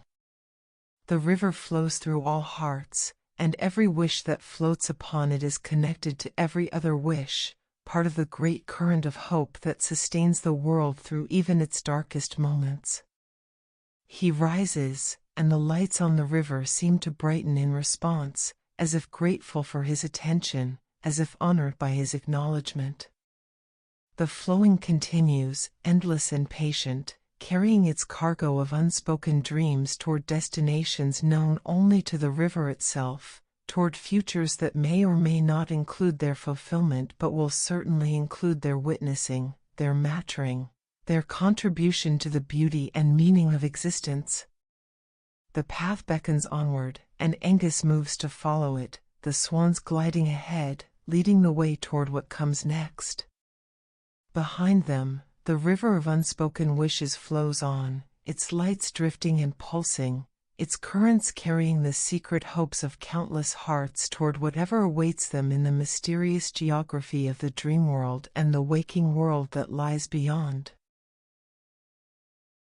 The Hall of Eternal Dawn. The landscape shifts once more as the path leads away from the river, the sound of flowing water gradually fading behind until it becomes merely a memory, a soft echo in consciousness rather than an actual sound reaching the ears. The air changes quality, growing warmer, taking on the particular feel of morning, that sense of renewal and possibility that belongs to dawn, when night has released its hold but day has not yet made its demands, when the world exists in perfect balance between rest and activity. And then, rising before them like a temple constructed from pure light, the Hall of Eternal Dawn reveals itself. It is not a building in any conventional sense. There are no walls that clearly define where outside ends and inside begins, no roof that obviously separates sky from ceiling.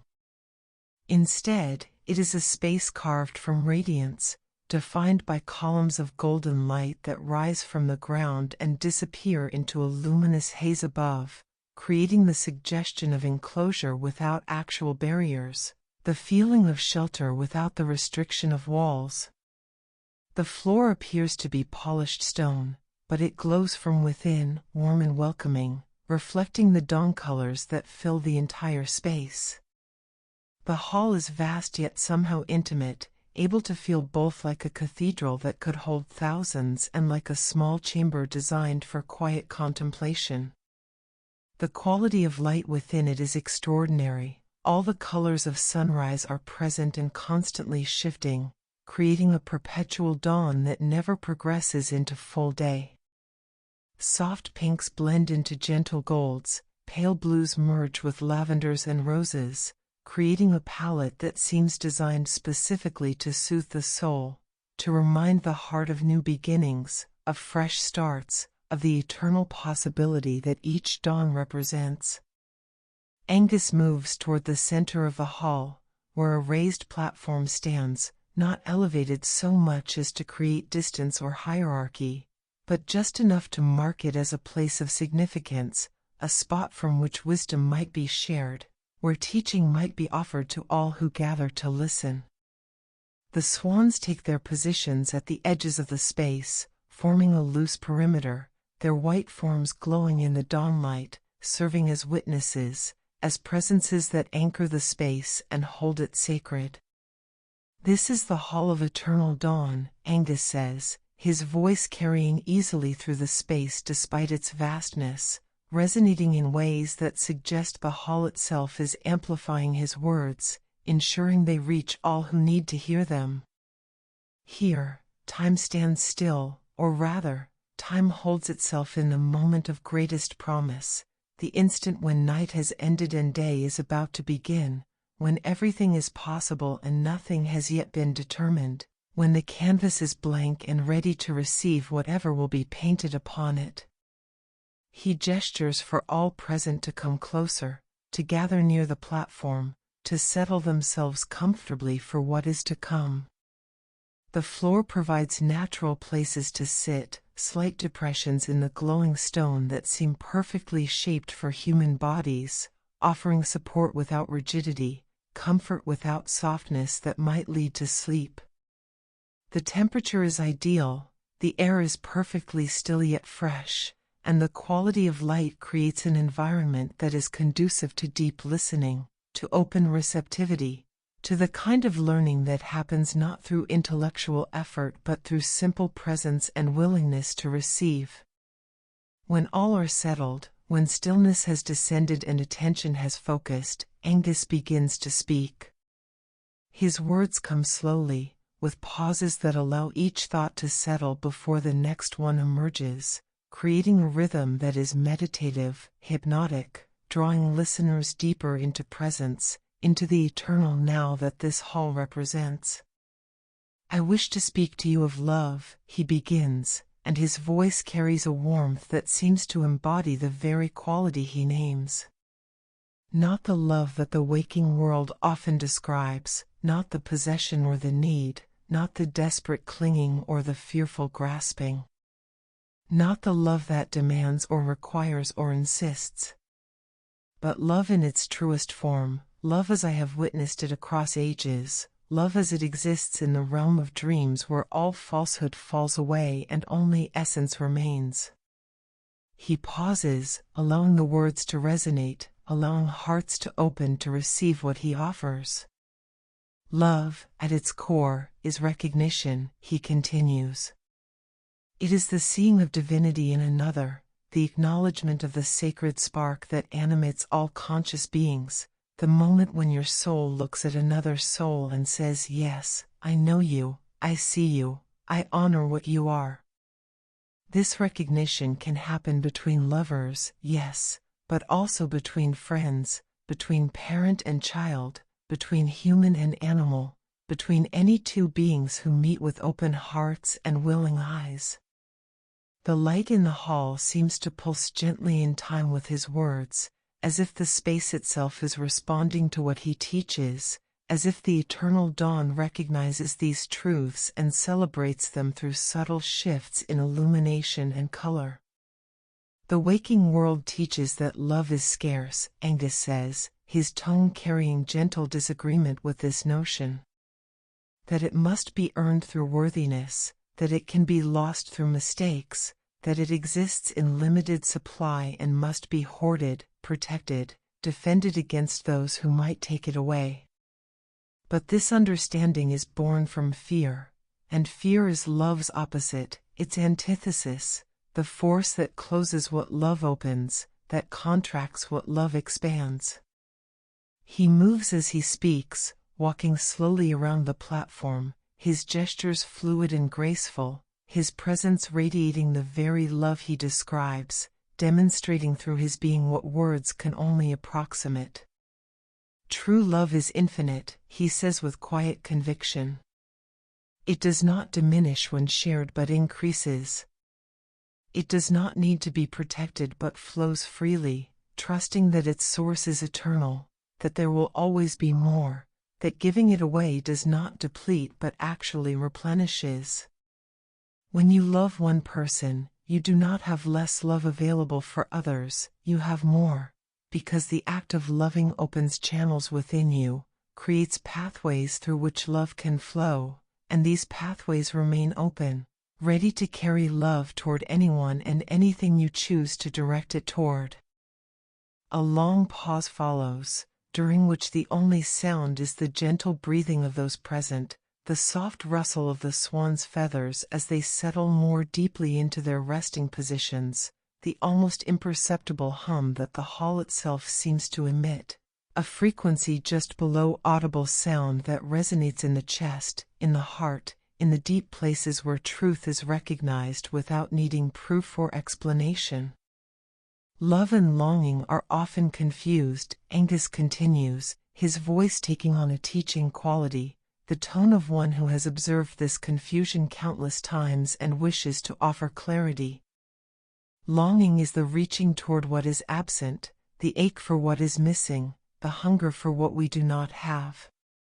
It can feel like love, it has intensity, it creates strong feeling, it occupies the heart and mind with constant presence. But longing is about lack, about incompleteness, about the space between what is and what is desired. He returns to the center of the platform, standing in a shaft of particularly golden light that makes him appear almost translucent, more spirit than flesh. Love, true love, is about fullness rather than lack, he says. It is the celebration of what is, the appreciation of presence rather than the mourning of absence. It can coexist with longing. One can love someone deeply and also long to be closer to them, to spend more time with them, to know them more fully. But when love is healthy, when it is mature, the longing does not overshadow the love, does not make the love contingent on the longing being fulfilled. The love exists independently, complete in itself, grateful for whatever is rather than resentful about whatever is not. The teaching continues, flowing from Aengus like water from a spring, natural and unforced, rising from depths of wisdom accumulated across centuries of observation, of witnessing how love manifests in countless forms, how it succeeds and fails, how it heals and harms depending on whether it comes from a place of wholeness or a place of woundedness. He speaks of self-love, not the narcissistic self-absorption that masquerades as love but is actually fear disguised, but genuine self-love that recognizes one's own divinity, that honors the self as worthy of care and compassion, that extends to oneself the same kindness and patience that one would offer to a beloved friend. You cannot truly love another if you do not first love yourself, he says gently. Not because you must earn the right to love through achieving self-love first, but because love flows through you toward others, and if you are blocked, if you are closed to yourself, then the love cannot flow freely. It becomes contaminated with need, with the desperate hope that someone else will give you what you cannot give yourself, and that contamination turns what could be love into something else, dependency, possession. The hunger that can never be satisfied because it arises from an inner void rather than from inner fullness. He speaks of love's relationship to time, how true love exists in the present moment rather than being focused on past or future, how it accepts impermanence without being diminished by it, how it can hold the paradox of being both eternal and temporary, both infinite and bounded by the lifespans of those who feel it. To love is to accept that everything changes, Aengus says, his voice carrying a note of tender sadness blended with profound acceptance. People change. Circumstances change. The forms that love takes must change as well. The love between two young people newly discovering each other will not look the same as the love between those same two people decades later, after they have weathered storms together, after they have witnessed each other's growth and struggle and transformation. But if the love is real, if it is rooted in recognition of essence rather than attachment to form, then it endures even as it transforms, remains constant even as it evolves.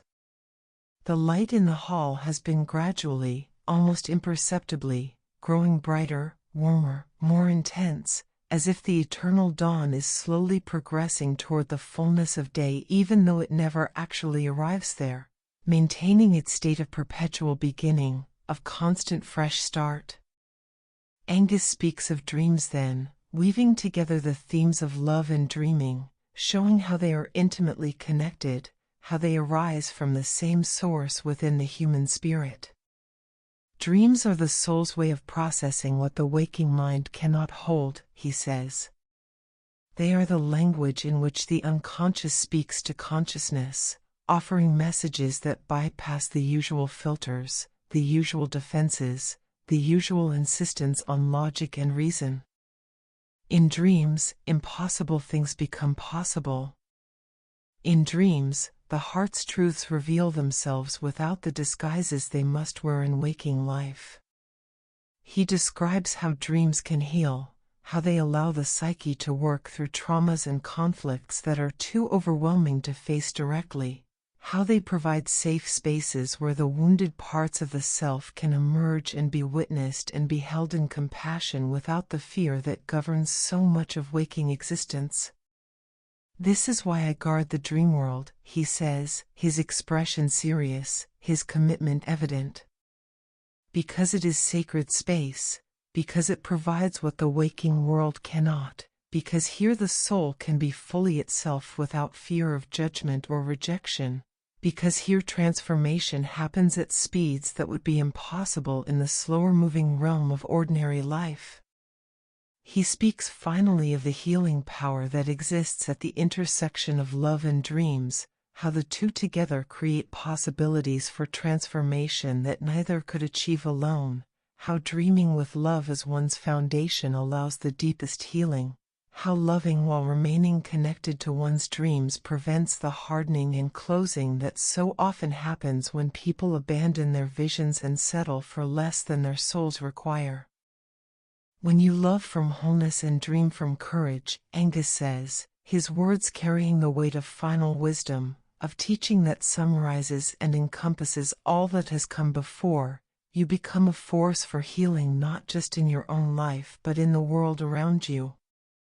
You become a channel through which love can flow into places where it has been absent, through which dreams can take root in soil that has been barren, through which transformation can occur in people and situations that seemed fixed and unchangeable. He falls silent, and the silence is profound, complete, sacred.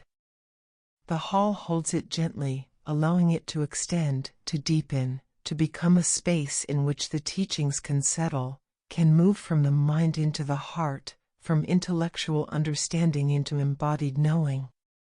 The light has reached its peak brightness now, filling the hall with radiance that is warm without being hot, brilliant without being harsh, illuminating everything while somehow maintaining the soft, gentle quality of dawn rather than the harder clarity of full day. Aengus steps down from the platform, moving among those gathered, touching shoulders, looking into eyes, offering through gesture and presence what words cannot fully convey. Blessing, acknowledgement, the recognition that each person present has received exactly what they needed from these teachings, even if they cannot yet articulate what that is, even if the full implications will take days or weeks or months to unfold. The Hall of Eternal Dawn continues its perpetual beginning, its constant renewal, its endless promise of fresh starts and new possibilities. And within this timeless space, wisdom settles like dew, love opens like flowers, and dreams take root in soil made fertile by the teachings of a God who has devoted his eternal existence to protecting and nurturing both. The feathered embrace of sleep. As the teachings settle into hearts and minds, as the wisdom offered in the hall of eternal dawn finds its place in the souls of those who have received it, a subtle shift occurs in the quality of light and air. The perpetual dawn begins to soften, taking on hues that suggest not morning but evening, not awakening but the gentle approach of sleep. The golden light mellows, becoming amber and rose, the colors of sunset rather than sunrise, though the transition is so gradual, so seamless, that there is no moment when one can say here is where dawn ended and dusk began.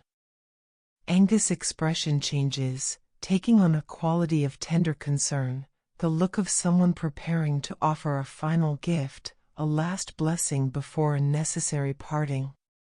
He raises his arms slowly, gracefully, and as he does, the swans, which have been resting peacefully at the hall's perimeter throughout the teaching, respond to some unspoken signal, some communication that passes between them and their divine companion on levels deeper than words or gestures. They rise into the air, though air seems too crude a word for the luminous medium through which they move, their wings spreading wide, catching the soft light and scattering it in patterns of breathtaking beauty. The swans begin to circle overhead, flying in spirals that gradually descend, coming closer to those gathered below, their movements synchronized with such precision that they appear to be a single organism rather than separate birds, a unified consciousness expressing itself through multiple forms. You have journeyed far, Aengus says softly, his voice carrying infinite gentleness. You have walked the silver path across the lake, have witnessed the garden where dreams bloom, have heard the music of the Dream-Harp, have seen the river where unspoken wishes flow, have received teachings in the hall where dawn is eternal. Now the time comes for rest, for the deep peace that only sleep can bring, for the surrender that allows consciousness to release its hold on form and drift into realms where healing happens without effort, where restoration occurs naturally, where the soul remembers its true nature simply by being released from the demands and definitions of waking life. As he speaks, something begins to fall from above, so gently, so slowly that at first it seems like imagination, like a trick of the softening light. But gradually it becomes unmistakable. Feathers are drifting down from where the swans circle, not torn or plucked but released naturally, offered freely, given as gifts to those below. Each feather is perfect, pristine, glowing with soft white radiance that seems to come from within rather than being reflected from external sources. The feathers do not fall straight down as ordinary feathers would. Instead, they drift and spiral, dancing on invisible currents, taking their time, moving in patterns that are mesmerizing to watch, that draw the eye and hold it, that create a sense of peaceful fascination that quiets the mind, that stills the constant movement of thought, that invites a deeper relaxation than mere physical rest can provide. One feather drifts close to each person present, approaching with what seems like purposeful intention, as if each feather knows exactly to whom it belongs, exactly who needs its particular blessing.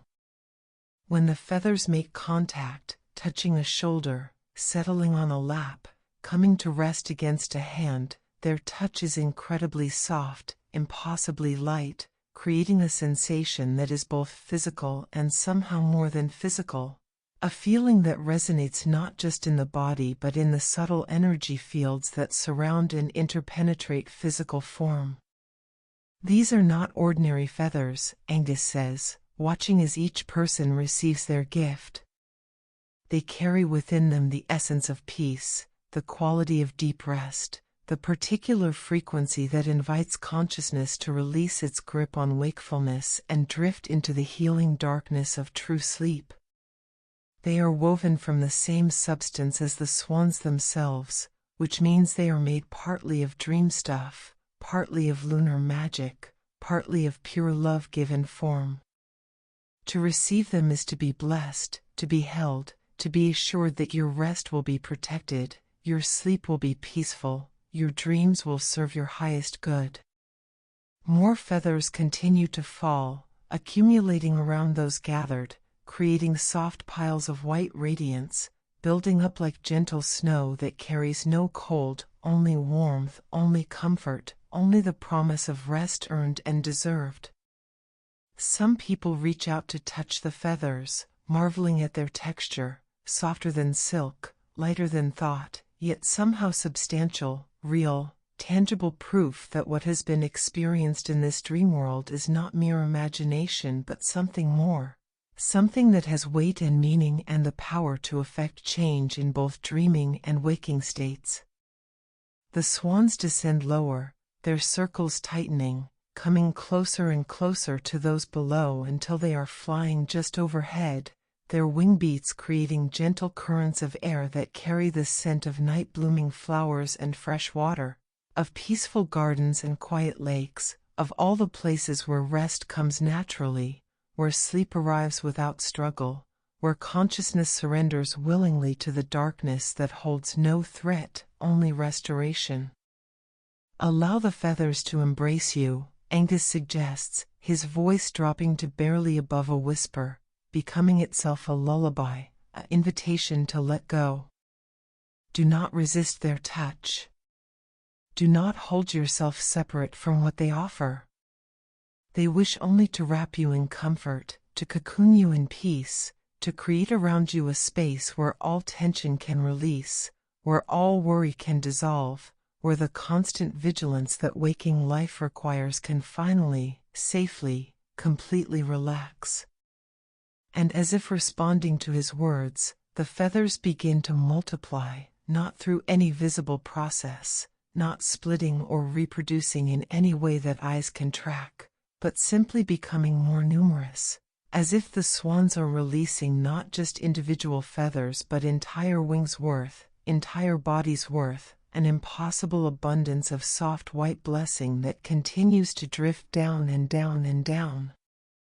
The feathers start to accumulate not just around but upon those gathered, settling on shoulders and heads, draping across laps and arms, building up until each person appears to be wearing a cloak woven from swan feathers, a garment of pure comfort, a covering that is both protection and embrace. The weight of the accumulated feathers is negligible, they are almost weightless, yet their presence is profoundly felt, creating a sensation of being held, of being surrounded, of being wrapped in something that cares for one's well-being with infinite patience and tenderness. Aengus moves among those present, adjusting feathers here, smoothing them there, ensuring that each person is completely covered, completely held, completely embraced by this gift from the swans, this blessing from the dream world itself. His touch is as gentle as the feathers, his hands moving with the sureness of long practice, of having performed this ritual countless times across ages, of knowing exactly how to create the conditions under which perfect rest becomes possible. In the waking world, he says softly as he works, you must remain alert, vigilant, ready to respond to threats and challenges. The armor you wear is necessary, the walls you build serve important purposes, the guardedness you maintain keeps you safe in situations where safety cannot be guaranteed. But here, now, in this space I have created and continue to maintain, that vigilance is not needed. Here, you can let down every defense. Here, you can remove every piece of armor. Here, you can allow yourself to be completely vulnerable because you are completely safe. The feathers continue their gentle fall, and the light continues its gradual dimming, the hall slowly transitioning from the eternal dawn it has held throughout the teaching to a softer illumination, a glow that suggests twilight, the hour when day has ended but true darkness has not yet arrived, the perfect time for sleep to begin its approach, for consciousness to start its journey from waking into dreaming and from dreaming into the deep, restorative darkness beyond. Feel the feathers against your skin, Aengus suggests, his voice now so soft it is almost part of the silence rather than a break from it. Notice how they conform to your body, how they seem to know exactly where you need support, where you need softness, where you need the gentle pressure that signals safety and containment. This is what it feels like to be held by the dream world itself, to be cradled by forces that wish only your well-being, that have no agenda beyond your restoration, no purpose beyond ensuring you receive the rest you need and deserve. The swans settle now, coming to rest on the floor around those who sit wrapped in their gift of feathers.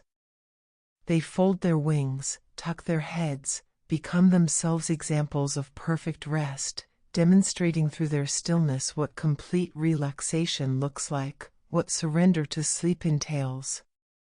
Their presence is profoundly calming, their quiet breathing creating a rhythm that those wrapped in feathers begin unconsciously to match, their chest rising and falling in synchronization with the birds, their breath slowing, deepening, becoming the breath of sleep rather than the breath of waking. When you leave this place, Aengus says, when you return to the waking world or drift into ordinary sleep, the memory of this embrace will go with you.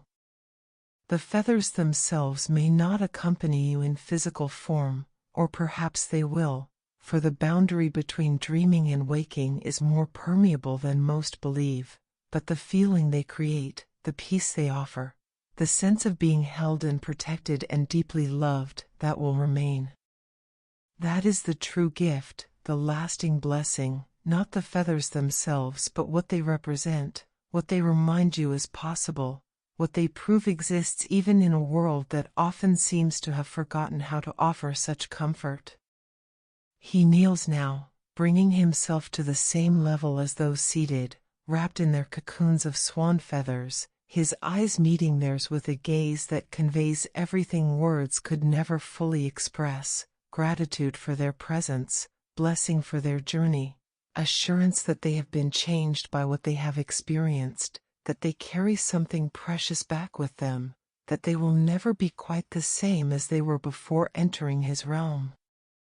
Sleep now, he whispers, and the words are permission, invitation, command given with such gentleness that it carries no weight of obligation, only the simple offer of rest to those who have earned it through their willingness to journey, their courage to cross thresholds, their openness to receive what has been offered. Sleep, and know that you are safe. Sleep, and allow the healing to occur. Sleep, and trust that when you wake, whether into dream or into the ordinary world, you will be restored, renewed, carrying with you the gifts of this journey, the blessings of this encounter, the love that has been poured into you simply because you exist, simply because you are worthy of it, simply because you are. The light dims further, the soft glow becoming softer still, creating an environment perfectly suited for sleep, for the gentle surrender of consciousness, for the allowing of rest to come as naturally as night follows day. The hall of eternal dawn has become the hall of peaceful night, the same space transformed to serve a different purpose, to offer what this moment requires rather than what the earlier moment needed. The feathers seem to grow warmer, or perhaps it is the bodies they cover that are relaxing, releasing tension and therefore feeling the warmth more acutely. Either way, the cocoon of swan feathers becomes the most comfortable place imaginable, a nest perfect for resting, a cradle ideal for holding weary souls, a space where nothing is required except the simple act of being, of breathing, of allowing sleep to arrive in its own time, in its own way.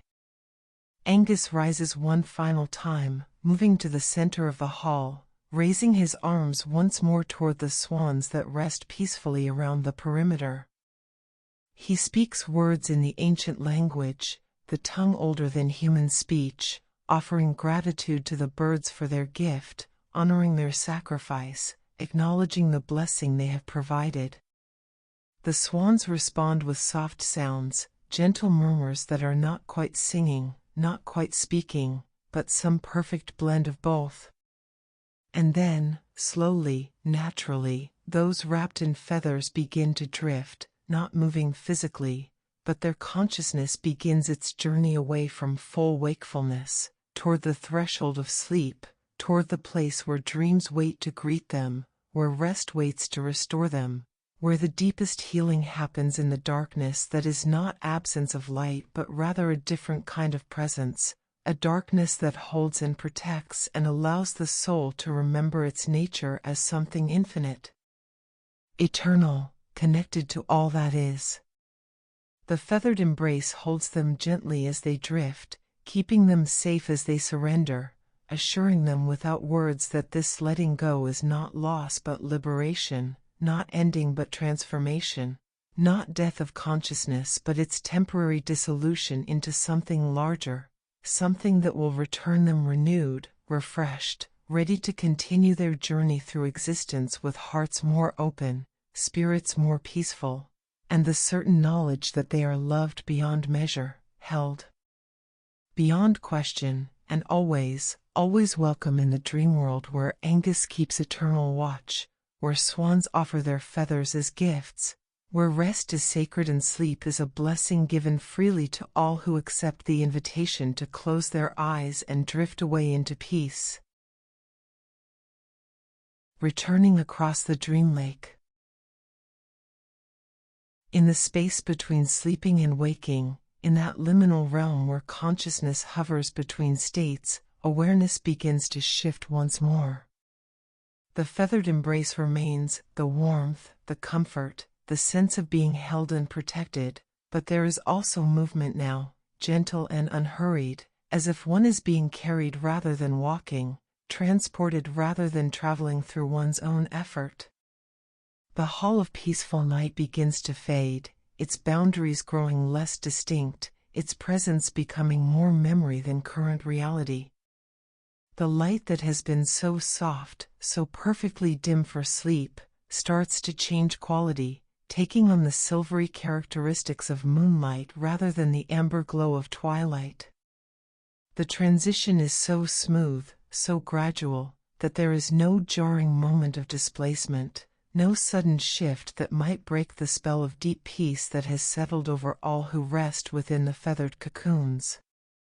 And then, softly, unmistakably, the sound of water returns, not the flowing of the river of unspoken wishes, but the gentle lapping of lake water against unseen shores, the quiet sounds of a still surface disturbed only by the most delicate movement. The lake of whispering winds has returned, or perhaps it never left, perhaps all the journeying through Aengus realm has been a spiral path that always returns to where it began, carrying travelers back to their starting point but changed, transformed, no longer the same beings who first accepted the swan's invitation and stepped onto the silver path. Through closed eyelids, for eyes have grown too heavy to open, too comfortable in their rest to seek the effort of sight, there is awareness of the swans. They are near, their presence palpable even without visual confirmation. They move through the water with their characteristic grace, and though sleep or near sleep prevents clear perception, there is a sense that they are forming their protective circle once more, positioning themselves to guide, to escort, to ensure safe passage back across the threshold between realms. Aengus' voice comes one final time, soft as a whisper, close as breath, carrying across whatever distance separates speaker from listener, as if distance has become meaningless, as if his words can travel through any space, any barrier, arriving exactly where they need to arrive, touching exactly who they need to touch. The journey completes itself, he says, and his words are not an ending but a promise of continuation, not of farewell but an assurance of return. You have traveled deep into the dream world, have witnessed its wonders, have received its gifts, have allowed it to work its transformations within you. Now the path leads back, but back is not the same as backward. You do not return as you came. You carry with you the memory of dream blossoms, the echo of the harp's song, the vision of wishes flowing like lights on water, the wisdom shared in the hall of dawn. These are not things that can be taken from you. They are woven into your being now, part of your substance, elements of who you have become through the act of journeying. The sensation of movement increases slightly, the feeling of being carried becoming more pronounced. It is as if the feathered cocoon has become a vessel, a boat woven from swan feathers and peace itself, and the swans are towing it across the lake's surface, pulling it gently but steadily back toward the shore from which the journey began, back toward the boundary where Dreamworld meets waking reality, where the extraordinary must yield to the ordinary, where magic must temporarily hide itself until the next time conditions are right for its revelation. The whispers carried on the wind begin to return, those soft voices speaking of dreams and love and transformation. But they sound different now, not like strangers offering mysterious knowledge but like old friends saying goodbye, like beloved teachers releasing students into the world, like parents watching children take their first independent steps, proud and sad and hopeful all at once. Remember, one whisper says, and the word carries both instruction and blessing. Return, another whispers, making it clear that this goodbye is temporary, that the path will reveal itself again, that the silver swans will glide forth once more when the time is right, when the heart calls out, when the soul needs what only the dream world can provide. Rest, a third whispers, acknowledging that for now, the work is complete, the journey is finished, and what remains is simply to sleep, to allow the deep unconsciousness that follows great effort and profound experience, to surrender completely to the darkness that restores and renews. The quality of air changes, taking on characteristics that suggest proximity to shore, the nearness of solid ground after time spent floating on water. The feathered embrace shifts slightly, adjusting to prepare for arrival, ensuring that the transition from water to land, from dream world to waking realm, will be as gentle as every other aspect of this journey has been. Aengus' presence remains close, his consciousness touching those who return with the tenderness of one who knows how difficult transitions can be, how jarring it is to move between states of being, how carefully such passages must be managed to prevent the shattering that happens when worlds collide too abruptly, when the boundaries between realms are crossed too quickly or too forcefully. When you wake, he says softly, you may remember everything clearly, or the details may blur into the soft haze that dreams often acquire upon waking. Either way is acceptable, either way is right for you. What matters is not whether you can recount every moment of the journey but whether you carry its essence with you, whether the peace it offered has settled into your bones, whether the love it demonstrated has opened something in your heart that was previously closed, whether the wisdom it shared has planted seeds that will grow in their own time, bearing fruit you cannot yet imagine. The feathered cocoon comes to rest, settling onto something solid, not hard or cold, but firm, supportive, the feeling of earth beneath rather than water, of arrival at destination, of having completed the crossing and returned to the place where the choice was first offered, where the invitation was first extended, where the decision was made to follow the swans and see where they might lead. You are home, Aengus whispers, though the meaning of home is deliciously ambiguous, home to the waking world, or home to a deeper part of yourself that you had forgotten existed, or home to the truth that you are always held, always loved, always welcomed in the realms of dream and love that exist both within you and beyond you, both as part of your consciousness and as something infinitely larger that your consciousness can touch but never fully contain. The swans gather close one final time, their presence a benediction, their soft sounds a lullaby, their gentle movements creating small currents of air that carry the scent of lake water and night-blooming flowers, of peaceful gardens and quiet places where rest comes easily, where sleep needs no invitation because it arrives as naturally as breath, as inevitably as the turning of day into night and night into day. Sleep now, Aengus says, his voice fading, growing more distant not because he is leaving but because consciousness is drifting further into the depths of sleep, moving beyond the threshold where words can reach, where even the most gentle voice becomes simply sensation, simply feeling, simply the awareness of being held and blessed and deeply, profoundly at peace. Sleep in the knowledge that you are cherished. Sleep with the certainty that you are safe. Sleep, wrapped in swan feathers and divine love, cradled by forces that wish only your restoration, your healing, your awakening into a tomorrow where the gifts of this night have already begun their work, already started their transformation, already planted seeds that will bloom in their own time, in their own way, bringing beauty and meaning and peace into your waking life just as they have blessed your dreaming journey.